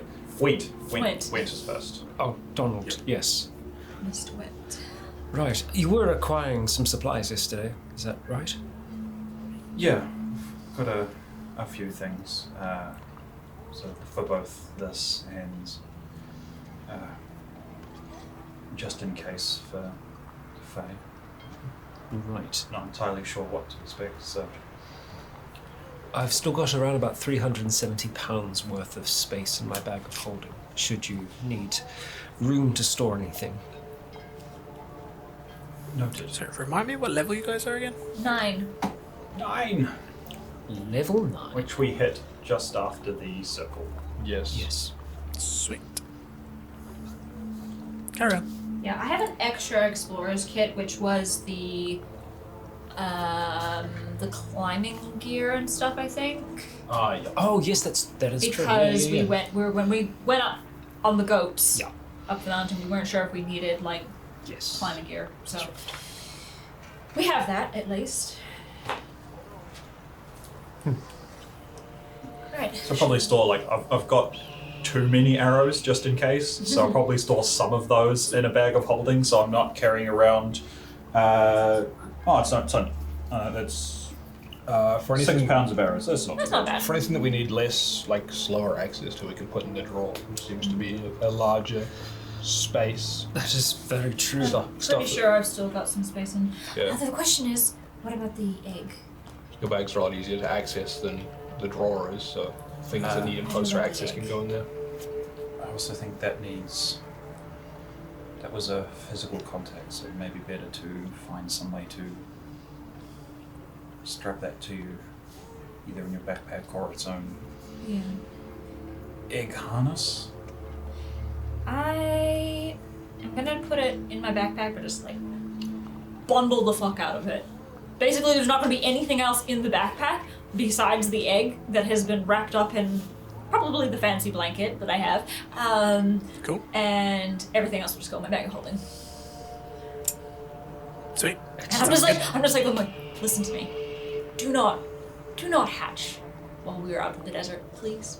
Thank you. Put it in my bag. Cool. I'm going to take my Alright. perfect temperature duvet with me. I'm going to fold it and put it in my drawer. That's right. So I've got like some stuff. So I've got like I'll keep at least one of things on me, but I'll put things like so I've got some like snare traps and climbing kits and stuff like that I could put into bags of holding just to make it easier to carry things. So I've got Cool. 2 trade manifests and then necromancy books times lots. I don't know how many there are, but there's a bunch in there. I can put those on the shelves And I next to You the. could put them I on. pulled out my credit card and coughed up for some horse armor. The Volta has Nice. basic. Nice. Bring that. I will actually put the necromancy books on the shelf with the history of minor. That's not nobility. sus at all. History We're of not minor gonna- nobility. Minor nobility. Necromancy. Well, it's not like we're gonna have visitors in here for the next while. No. So unless someone breaks in, and then I think we have bigger things to worry about. The only other Yeah. question I was going to ask is whether or not you wanted me to leave one of my dead here. As a guard, if you don't need to talk, like exert your control, I suppose then wouldn't hurt. I need not. I just have to give them a command, whether it's to protect this place or to prevent entry. My only worry is if someone does attempt to, we don't really want to be liable for It does depend about the law of the land here, whether or that, not, if someone is on our property, whether we... The house probably has It's true. prevention covered. If we do leave one, it would be more for maintenance. And There isn't anything here at the stage that would be a horror to lose. nothing of too much value. You have your blanket, yes? a lot to Dusty. Good, good. If need be, I could always run up to the apex and ask Irania if they could post someone to keep an eye on the place while we're gone. I think we've probably asked enough favors at this Not point. really leaving anything valuable. Yeah. The only thing that we have is the books, and they're fine. Worst case, they break in and steal a bit. We're not planning on being gone for more than a few days. No. I say would we have leave done. it, and at some point we're going to have to trust that the security is Good enough. good enough. Otherwise, we'll never leave. At some point, we'll be Hiring people. leave and come back, but there'll be long periods where we're not here. Mhm. So It's like a batch, a little summer home. Yes. I'm not home. Well, I've got everything I need together. I'm happy to hit the road whenever the rest of you are. Is this a journey that we want to make on foot, or do we want to buy some horses? I think horses might be more noticeable, Well, we have to just leave them close by. and then a dinosaur eats them. We could stuff them in the tower. I do have that spell prepared. At a distance, I'd be more than happy to raise a tower, keep whatever beasts of burden we bring safe. If it's a smaller, Walking is if it's a smaller cart, we could probably. I've got one. I just thought that this was more like stealth-based Yeah. mission. Yes, but only when you get close to somewhere.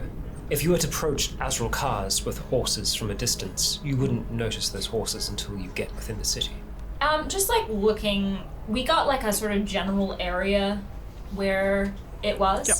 Did she say how many days' journey it was? A day. A It was day. a day. Oh, we could totally walk then. Yeah, Mm-hmm. It was just a question about travel. I'm fine with How it. did we want to I'm travel? fine with walking. All right. So we shall.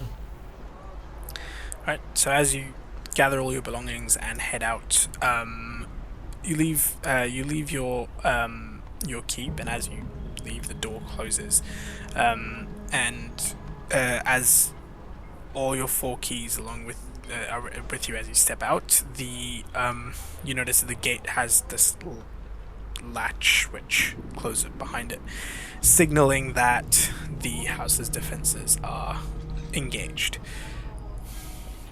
Systems engaged. Lisa's Yeah. armed.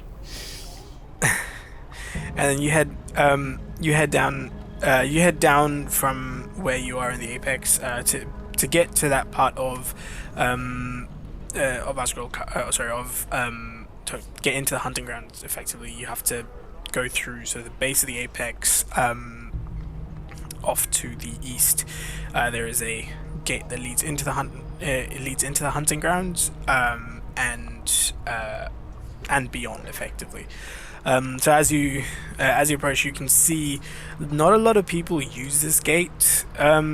Specifically, it's the only people that you're seeing going out are people who are carrying equipment that can deal with large creatures. So you can see people, massive nets and like harpoons and those sort of things, and like your standard weapons to hunt these creatures. As you approach the gate, one of the guards notices you guys walking out, and he sort of stops you. And he says, just a quick warning. There are a few slightly more dangerous creatures that have wandered into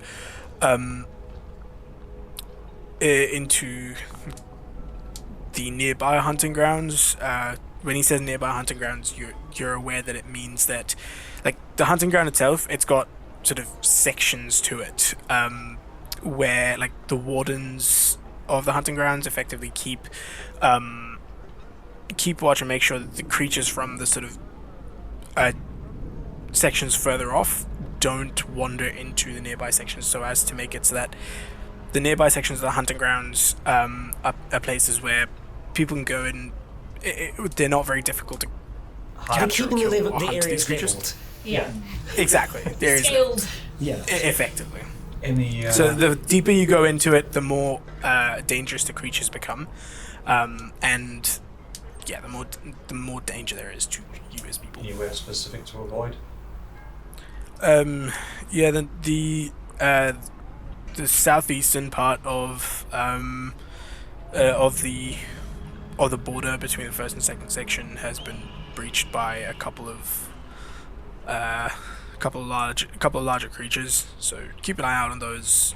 Most of the people, if you are hunting in the first section, are avoiding that area completely.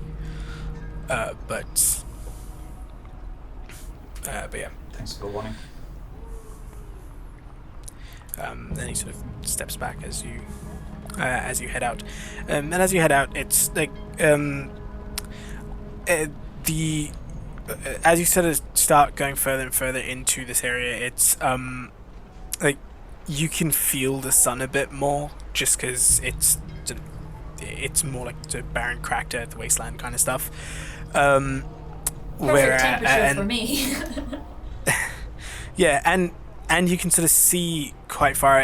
The area is the land itself is predominantly flat, with very little foliage. You'd see the odd sort of wild bush here and there, and you'll see like these tall sort of not mesas, but like these tall sort of rock formations, almost like outcroppings, like these tall stone outcroppings dotting the land, but you can pretty much see all the way through to the horizon from here, and it's all just sort of empty in the direction that you're going.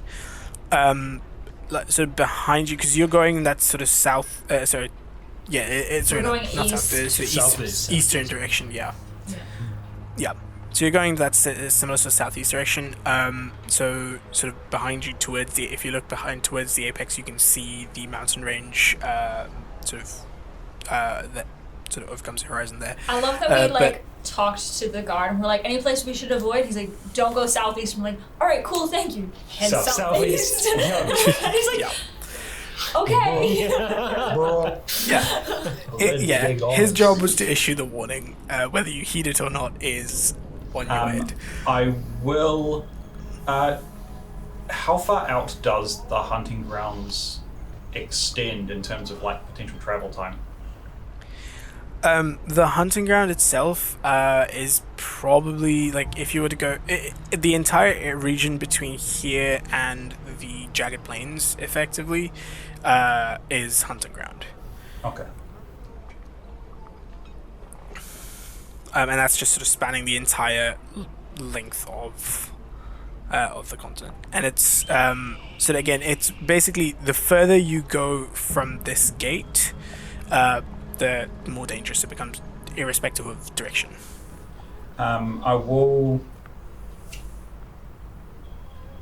just to be safe anyway, as we're making our way out, I'm going to cast Aid at 3rd level. I can only hit 3 people, so it'll be The squishies. the squishies rather than... you're chunky as hell. I think you're south. It's everyone but Mason. Cool. Alright. So I think I'll be okay. that's true. So for the next 8 hours, your max health increases by 10. If they're big, Oh my god, I am so strong right now, you if they're big guys. dino dogs, it'll be halved as well. So I'll have 200 and something effective HP. Hey guys, So it's so how much? 10. 10 each. guess how much HP I've got right now? It is 69. Nice. Cool. Okay, 58. Alright.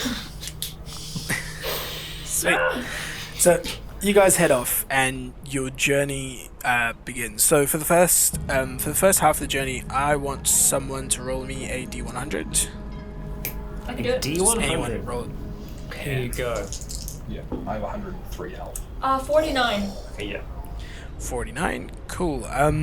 So the sunlight gets pretty harsh out here. Like as you get further and further away, like the heat is it's getting pretty bad.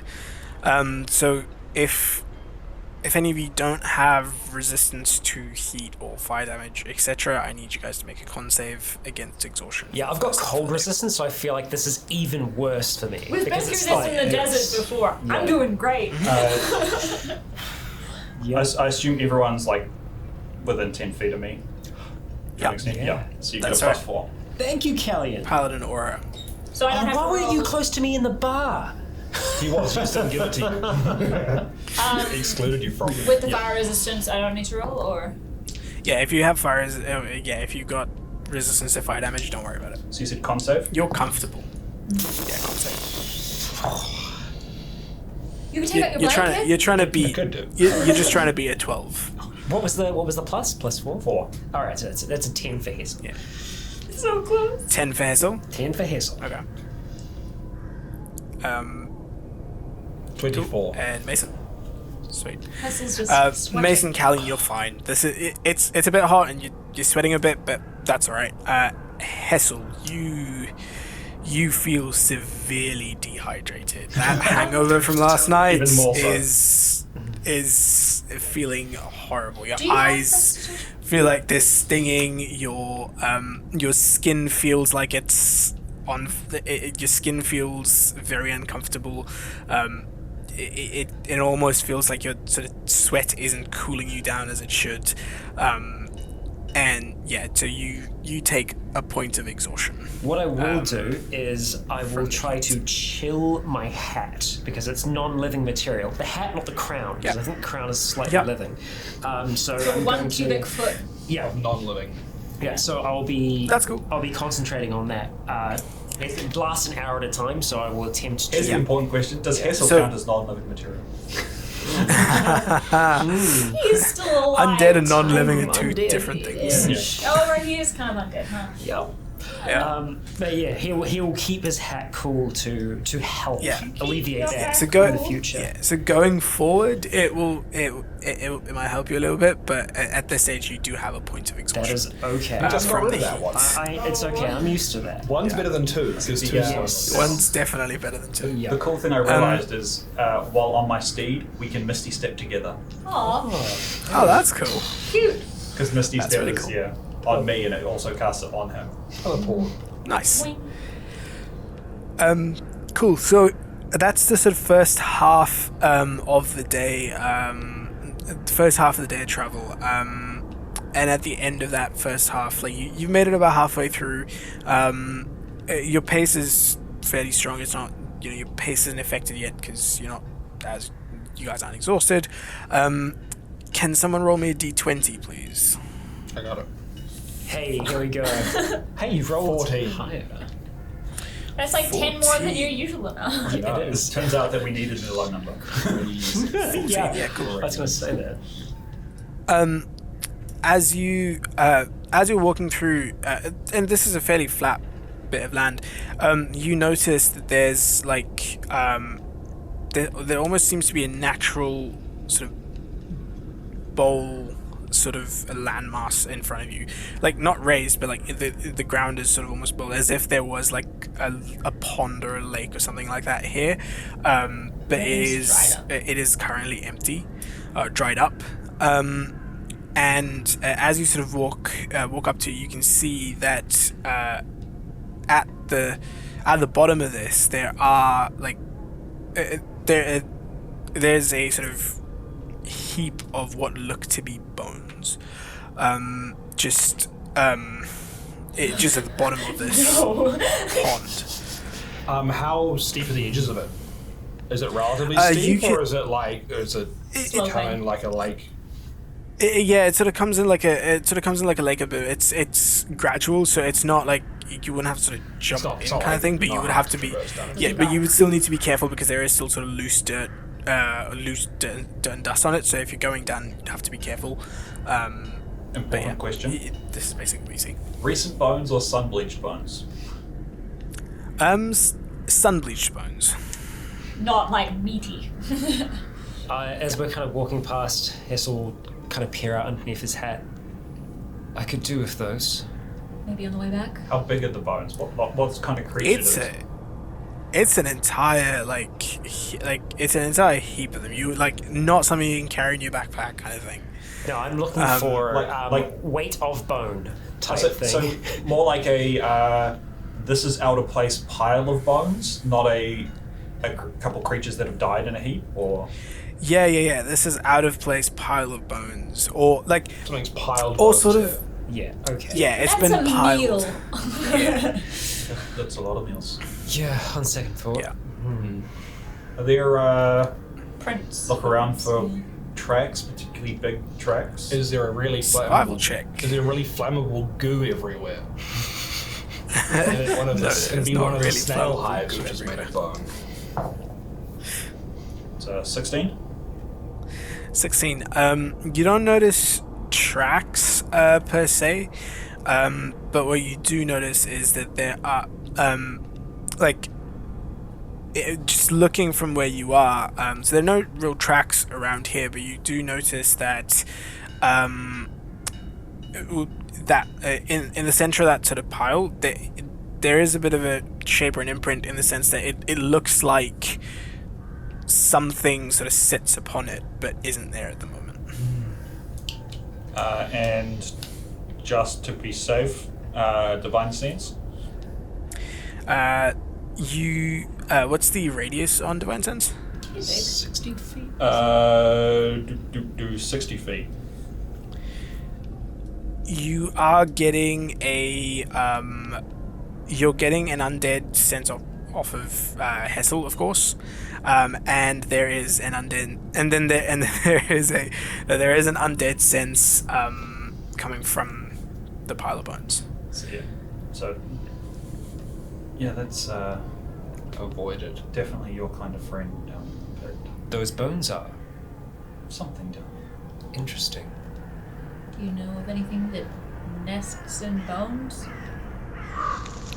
What's your passive perception, Callion? 20. It's You also notice that amongst the bones, there seems to be something like shiny. Ooh, shiny. Let's go get it. No. Can I,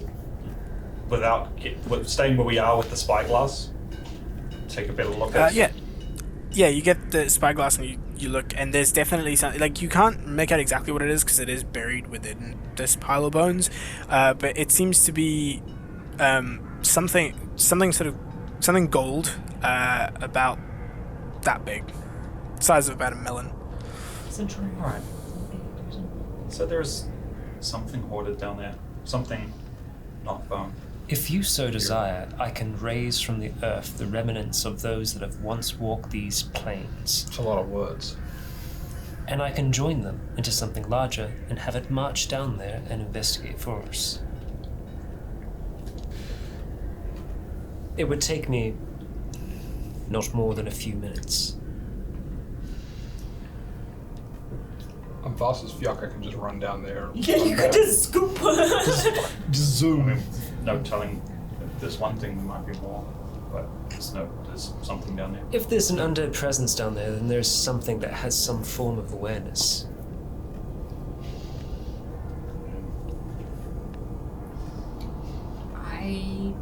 Well, what's a bit of risk? It's been a relatively quiet day otherwise.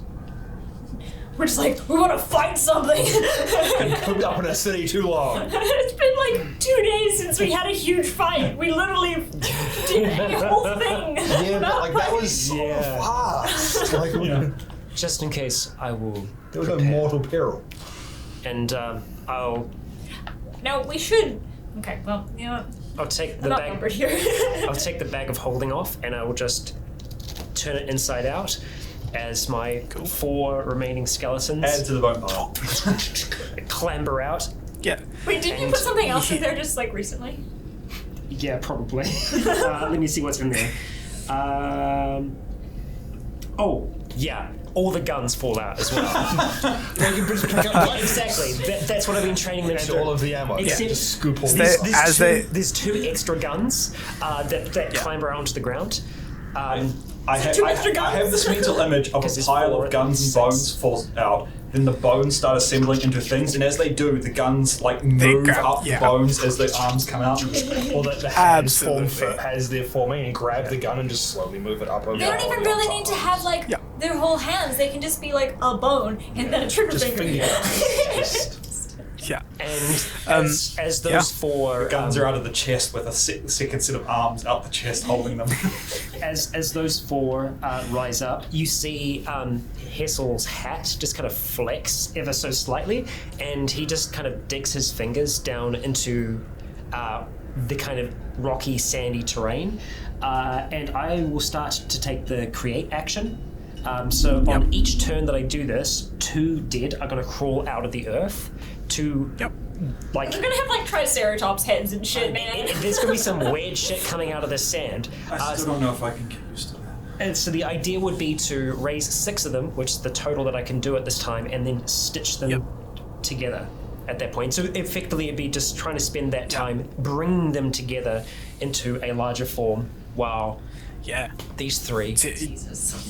You dig your hands into the Dropping dirt, my hat into down and getting my weight earth out. here, and your hat starts to flex and move.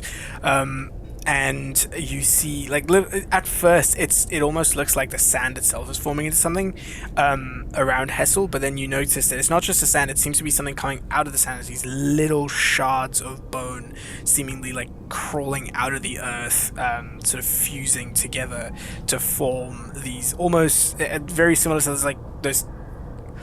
Yeah, so it forms a skeleton out of these little bone shards, and as all of these 6 form, you see Hessel, you stand up and you stitch them. You command them to stitch together. They sort of all clamber towards each other and start to, form together into this large, ogre-looking, hulking skeleton of mismatched shards and colors. And yeah, this creature is available to you for a minute. Yep, I'm gonna send it down the side of the caldera towards this pile. Yeah. Yeah, it starts to walk. It starts to walk, and as it does, like bits of these like bone shards off the bottom of its feet sort of start to fall off a little bit as it starts to walk. It is very much made of these little bone shards, and as it sort of starts to move, you see it sort of slowly breaking off as the minute starts to run out. So it goes down this this natural sort of slope in the ground, and reaches the bottom of this and starts grabbing the bones to move them out of the way. And as it does, I'm gonna follow 30 feet behind it. Cool, you're 30 feet behind Yeah, it. this thing's like bounding towards there because I know it's got a limited time. It's got a 40-foot speed, so. Yeah. Cool. So it just starts running, and as it does, it gets there and grabs onto the bones to start moving about. And as it touches the bones, you feel a sort of rumble. That's bait. Yeah, it's like the fish.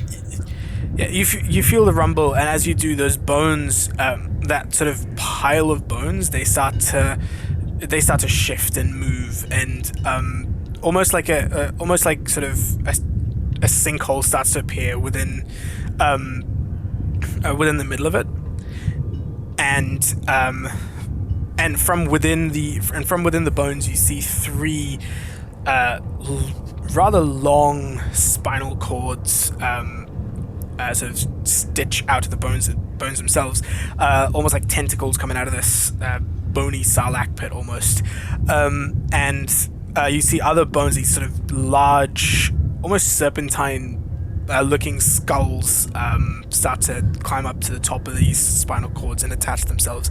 You see these three very, very cobra-like skeletons but worse. Appear around your ogre, and I'm gonna get every. Yeah, I was just gonna say, and I neglected. That's gonna be it's not an ogre. It's actually a hill giant. Nice. Jesus, they're fucking huge. right. Hill giant, bone hill giant versus bone. All right. Bone Hydra.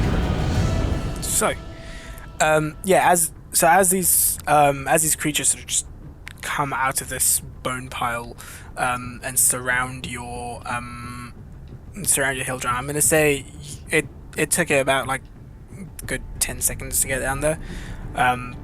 So you've got another. We'll say 12 seconds for the sake of 12 seconds for the sake of rounds. Yes. For the sake of rounds, let's say 12 seconds for the sake of rounds. So you got 8 rounds left basically on this guy. But to kick things off, Ophelia's up first. Oh boy. Well, they look mean. They look angry. Shit. I don't really want to hit your boy. If Hissel sees any hesitation from Ophelia, he says, "Do it. Do it now." So, shocking brush. Yeah, I'm gonna. Burning hands make it lightning. Burning hands from where you are. I'm going to just chuck a fireball in the midst of all of that, which I think should hit Fine. everyone. I'm pretty sure there are rulers here somewhere, but Bottom right hand corner maybe? there There's is. an M Yeah, and an N. found him. 20-foot radius, so So round about there. yeah. Sure. If I only Oh yeah, okay, easily. yeah. 20 foot. Yeah. Beautiful. Beautiful. Nathan just gets a bit of Yo, let's go. like back. I'm not getting burned this I'll time. second step there. Yeah. Yeah. Yeah, there is. It's there is. So kind of like almost casually, Ophelia just sort of hiffs a fireball into the down there. So you start. You see this go off. You see this kick off, and you immediately summon that little bead of arcane, and fling it in that direction. It just sails over everybody, hits the ground between the giant's legs, and massive explosion of fire. So that's let's a see. I'm 19 gonna minus have to roll. 1 for me, so 18. That matches. I'm sorry. Okay. That's safe. Oh, That's a so he save. saves then. Yes. Yeah, sorry. Yep. Matches as a save. Excellent. Excellent. Giant saves. So Dodgy giants. it's still going to take half damage, but That's okay. It has So- 204 health.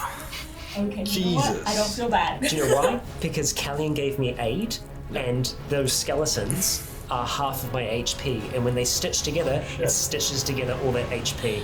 Oh shit. That's fucked. So it's got 60 extra health. Yeah. Yep. Oh no, Yeah. it'd be 30 because it's half. 30 extra health because So thank you, Callian. Damn. You've empowered my dead. crazy bonus. Yeah. We didn't think about that into play. No. How are the boys? These guys, they roll. What is it? It's just his base health. It's fighting cast 80 again. Good enough. 18 on the first. So that one saves. Just want to go north, east, south, just so that we yeah. sort of keep them in order. Yeah, sorry. North one was 18. This one's higher. The east one's higher, and the south one rolled a 3 plus 3. Okay, well that one fails. That one failed. Self fails. But the rest of them will take half. Haha, the south fail. Yes. So roll damage. 30 damage. 30 So damage. half 15. Sorry. Yep. And with my So he said 30 damage? 30 damage total, 15 for the ones who save, so basically all of them. Okay. Apart from South. Yeah, two of them saved, one of them didn't. One of them took full damage. Yep. Big beating. That's still Yeah. sick. So I'm just trying to remember how to play my character. So Use quicken spell with a thing to cast a cantrip if you That's wanted right. to cast a cantrip. Right. So that's so your fireball goes off and there's this massive explosion. All of the sort of undead creatures in that radius just take that massive damage. You can see the bones are now charred as well as sort of sun bleached. To an extent, you can see bits of Hessel's creatures. The bone shards have flown off from the force of that explosion, It'll and be you can hear them fine. sort of rain. You will be You fine. can hear the You sort took of 15 points rain of damage. bone shards around you. Cool. So that was Ophelia's turn. Next up is Hessel. Alright.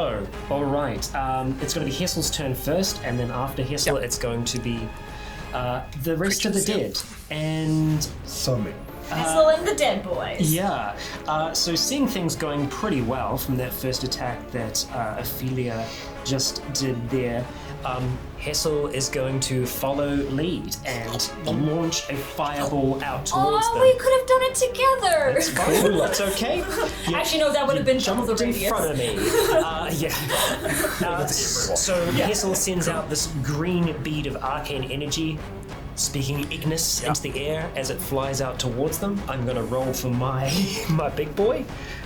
Yep. Oh, wait, thank you. Oh my god, he rolled the exact same thing again. Is that 19 minus 1, which I think is going to fail against Hessel's. Yeah. Oh no. Yeah.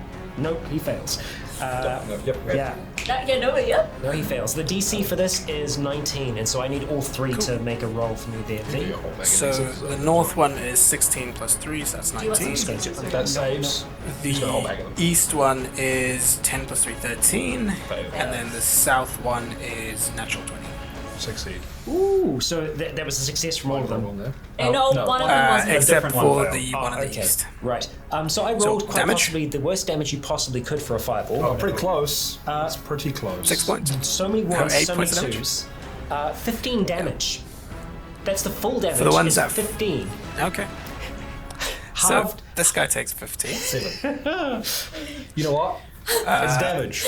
Ophelia just looks at Hessel and is like, don't worry, it's okay, it's all It good. still looks like a big fire. Yeah. It still looks the same. 29 damage. It's still a lot of damage Yeah. total. I can do better. I can So do better. 7. You can't tell how much damage the fireball does. Just hit them all. Green fire not as good as red fire, sadly. Red go hot.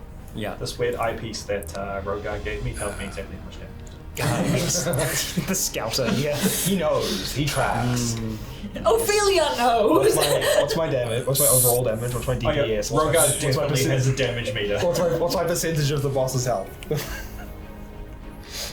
Cool. Okay, Right, absolutely. so they've taken their damage. He doesn't have a threat. Yep. Yeah, so first the bright orange explosion goes off, followed by a slightly smaller green sort of explosion of flame in this area. You can it's already hot out in the desert. It's starting to get a bit warmer. Cool. Skeletons. Excellent. And so with Hazel's bonus action, Yep. he speaks the command and says kill, pointing out towards the the number of hydra beast things, skeletal snake things. So the first thing I'm going to do is roll with the ogre, the hill giant to hit. It's going to be attacking the southern snake, and that is going to be Solid snakes. it's an 18 to hit. 18. I believe it does hit. Hold on. Yes, 18 hits. And a 19 to hit on its second attack. It's making two great Both club hits. attacks with this kind of fused bone club. It's going to bring it down on this thing. This is doing. It raises its hand. It raises its hand up in the air and sort of pretty much grasps at thin air. And as it does, you see the bone shards from its hand sort of just conglomerate into a massive club as it brings it down twice onto the head of this Naga. Excellent. Roll damage. Okay, alright, so the first attack is going to be. Holy crap. It's 21 plus 5, 26. 26 Cool, points of 26 damage. points of damage. This is bludgeoning damage as well. I don't know if that affects them to a greater degree or not. Not these ones, I don't think. That's okay. So it's check. 21 Not these points of damage on that first attack, and the second attack is. I rolled very good on that first one. 13 plus 5, which is 18. 18 bludgeoning damage on that second attack. Cool. And with those two hits, the first one smashes down on this creature. You see its skull sort of fracture a little bit, and the different vertebrae in the spine pop and fly out in different places.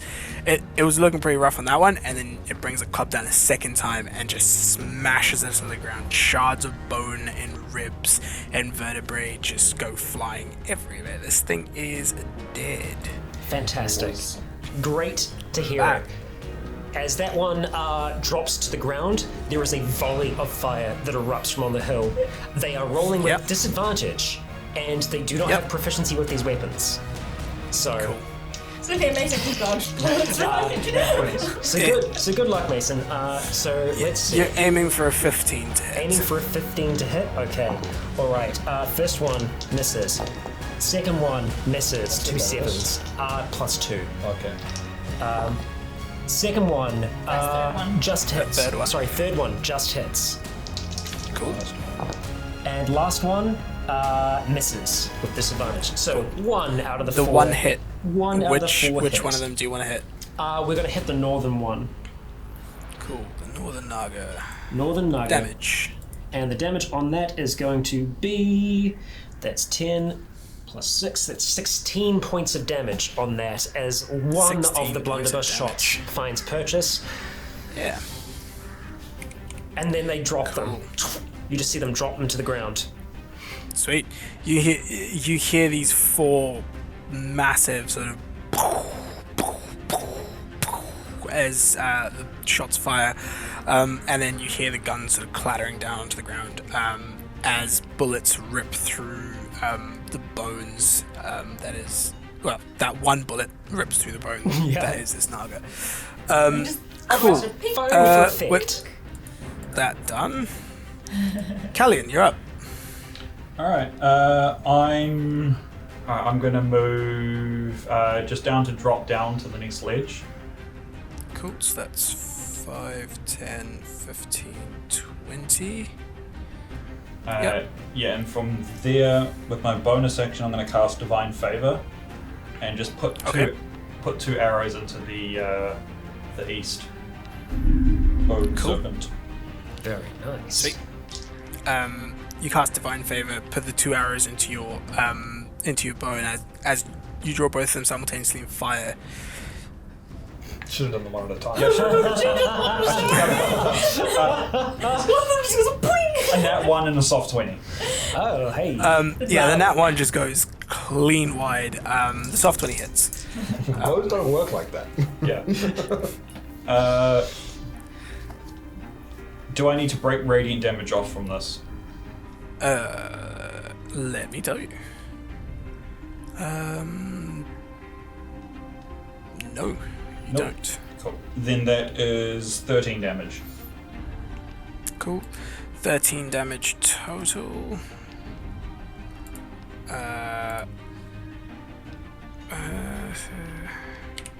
Cool. All right. Sweet. Yeah, you fire this off, and one of those arrows goes wide, while the other one hits. Hits this thing in the eye socket. It just sort of goes straight through to the other one. Cool. That's your turn. It is now their turn. This one, the Northern Naga, is going to turn in the direction of the two fireballs, and start making its way up. Turn. It doesn't have a brain. Spin it around. Yeah. And it's going to start. What's it doing? It is going to. Oh, that's a fun one. Okay. I don't have to. I don't think that. If they are Nagas, they got spells. Oh, yeah. True. It'll just cast Fireball back. Right. You see this one. It turns around. It turns to face. It turns to face you, Ophelia, and you see it opens its mouth, and as it does, you see lightning start to crackle between its teeth, and you hear this loud clap of thunder as Mason and Ophelia both need to make dexterity saves. Might not be as Is it possible to do a spell? Counterspell? Or is that a more? It is is. it more? Yeah, of it is a spell. Yeah, it is a spell, so you can counterspell it. Okay, cool. Is it casting a spell though, or is it innate Fuck. magic? No, it's casting a spell. I'm just like, no. Do that thing. You got there just before. How me. far? What's the range on counterspell? Is it 60 feet? feet. Ooh. Yeah, cool. You're good. Okay. You are good. Yeah. All right. So yeah, you can. You see. stop You that. see this. You see this bolt of lightning shoot towards Mason, and in a really quick reaction, you move your hands really quickly, and you see the bolt of lightning as it's just about to hit Mason. It just dissipates. That's assuming that it would hit around. Yeah. Mason has evasion. She didn't wait to find out. And the spell completely fades. It wasn't Mason. Cool, so that was that one's turn. Yes. Nicely done. It's now this other one's turn, and Also- the Eastern other Naga. one is So it's going going to take a step to the to... left and also lightning bolt in a line and hit me, the giant, me, and Hessel. Yeah, pretty much. Triple threat. It's Is it within 60 feet of me? it might be just back. So 5, 10, 15, 20, 25, 30, 35, 40, 45, 50, 55 feet. Baby, as soon as I see that thing going off, Hessel's going to Yeah. just reach out with his hand, because he uses the crown now, Yep. and snap that spell out of existence. What spell level are they casting at? Yeah. 3rd level. Oh, perfect. Great. So it opens its mouth as well, and you see this. You see the lightning crackle between its teeth, and as it does, you see your hat sort of flexes a bit, and its mouth just locks up. Great phrase. Your cat flexes a bit. Yeah. Yeah, your hat flexes a bit, Hassel, and the stop copying me. and the sheer necromantic presence of Hessel just snaps this thing's mouth shut, and the spell just fizzles. Cool. That is you, Mason. You're up. Cool. Go fast, boy, go. I'm going to use my bonus action to dodge as I'm sort of running in. I want to eyeball and see if I can make it to the other side of the East Naga with 45 feet of movement. Yeah, so 5, 10, 15, 20. If Hessel was 55 feet I'm away. going to go straight through 45. straight through between the bone giant and the top snake to go flank the east snake is where I want to go. 35, 40, 45. Yeah, you can do that. And you're dodging as well? Yep, so bonus action So- dodge, so when I get out of the way. Because I was planning on just going straight through because I thought it would be faster past the top one. That was the Yep. route that I was taking. You got the speed to do it. Yeah, you got the speed to get That's the there. route that I was taking anyway because it didn't look like where I was, Yep. but I was going to do it. So I'll take. That's why I dodged, Yep. just so that I could That's I could dodge the opportunity of attack. Yep. So it's going to make an opportunity attack. That's with disadvantage. So 10 plus. What is it? With Step of the Wind, you can avoid reaction attacks, right? 15. Yes, but no, that doesn't hit. Nice. I didn't step of the window. I used Sweet. patient defense You rush for through. dodge. You rush through and get to behind this creature, and Yep. you're now just standing there behind this behind this. It's also based this on nugget. reaction. Cool.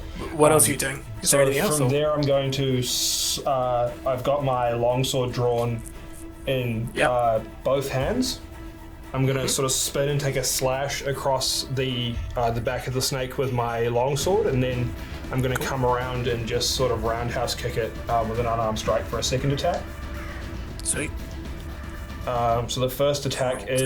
is a nat 20 to hit. That'll hit. So that's Mason has a lot of pent up That's fighting energy. 2d10 plus I'm a half. You're a orc, half-orc boy. So what the fuck does that do? I haven't crit on attack in like 17 I think it gives you an additional dice. Savage attacker gives an additional dice. Yeah, an additional d. You roll one of the weapons dice an additional time. So I need an extra Yeah. d10. Please. Extra D10, easy, done. Yeah. So that's 13 plus 5, 18 points of damage on that sword swing. Nice. 18 Thank you. points of damage. Cool. And then the what's it called? The unarmed strike Yo, with the roundhouse, yeah. the roundhouse kick is a 26 to hit. That'll hit. Cool. So that is one more than that. 27 to hit, but it doesn't really matter too much. That'll hit. So that is 1d6 plus 4. So that's 7 points of damage. 7 points of damage. Cool. You get behind this thing, you slash through one of its vertebrae. You see parts of it just sort of fall off, and then you roundhouse kick it, and the kick sort of dislodges a bunch of the bones that make up the hood of the snake. And as you do that, this thing is barely standing. It's crumbling as we speak. Cool. So that's your turn, Ophelia. You're up next.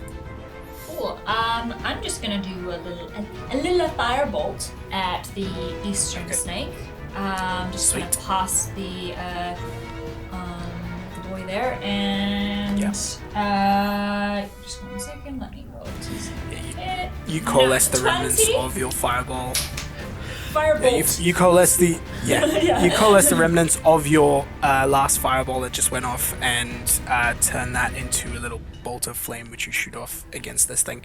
Yeah. Pew pew. It's gonna do 2d10 You gotta roll double, to or you're hit gonna first. double the 10 dice? and You got to roll to hit first. Yeah, it was I an did. I nat rolled a 20. nat 20. Oh right, Yeah. So didn't hear that part. 14. Should I roll again or just? It's you stick with whatever you picked at the start. Oh, whatever. double- 14 just double times 2. 28. 28. Yep. Cool. You shoot this burst of flame, and as it goes to the area, which is now a lot hotter than it was before, it seems to almost snowball effect into a bigger and a bigger and a bigger firebolt, and it hits this thing square in the face and just scatters into a million pieces, showering Mason with hot bone chunks. Yay! And then I will quicken spell and do it again. Hot punch out. And also, It's 19 plus 10. Alright. So 29. Yeah. Alright, 1 second. Some people never roll poorly. I can roll poorly, but Sure. That's 7 plus 4. 11 damage for that one to the northern snake. Cool. So 11 damage. I'm feeling refreshed. Nice. All right. So you fire off that first firebolt. It hits this creature, and you quicken that spell. And as you do, an offshoot of the remaining flame shoots off in another direction, almost looking like you ping ponged that firebolt between the two and hits the other one, charring it. Cool. That's you, Hessel. You're up next. So, looking at this northern naga, how does it look? Its condition currently? It's looking it's looking hurt, but it is still standing. What I would like to try and do is hold my action. It's looking pretty hurt. Looking pretty hurt? Yeah. Okay, so Yeah. I know it's difficult to tell with bone things if it's bloodied or not, but my intention with Hessel would be to hold my action until it's bloodied, and then I'll activate my action, which is destroy. It is bloodied. It seems to be bloodied? Okay. Hessel will extend his hand out towards this thing as the crown flexes more than it has before, Hat is all wiggly. and almost sending necromantic strands out towards this bone naga. Hessel says crumble and attempts to return it to dust. So it needs to make, it's not one that I created myself, so it needs to make a con save, otherwise it crumbles to dust. Is it an undead creature? Oh, that's a good It question. is an undead. It is an undead. I mean, yeah. it's made out of bones. Some of those What's- weird things are what's the save DC on it? monstrosities, though.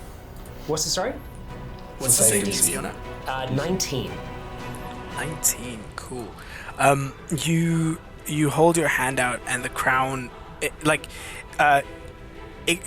excitedly flexes, and as it does, you feel The wind blows the hat off, and Yeah. it's just the crown standing naked. As you hold your hands out, you feel these strands of necromantic energy, sort of almost like a puppet master to a puppet, connect with this thing, and as it does, you sort of unleash this thing's power and give it the command to crumble, and it silently obeys as you see the bones start to crack slowly, and then those cracks sort of fractal out, and as they do, this creature just crumbles to dust in front of you. Sweet, yeah, it crumbles to dust in front of you, and as it does, you feel this, like, and again, you don't really feel emotion anymore, but there is a sort of smug smile that sort of appears on Hessel's face, and you can see, and the crown is constantly sort of moving out of sheer excitement from the looks of things. With that, as you sort of stand here in the aftermath of this thing, sort of Hessel sort of flexing his power a little bit. I think we will close the session there today and pick up in the next.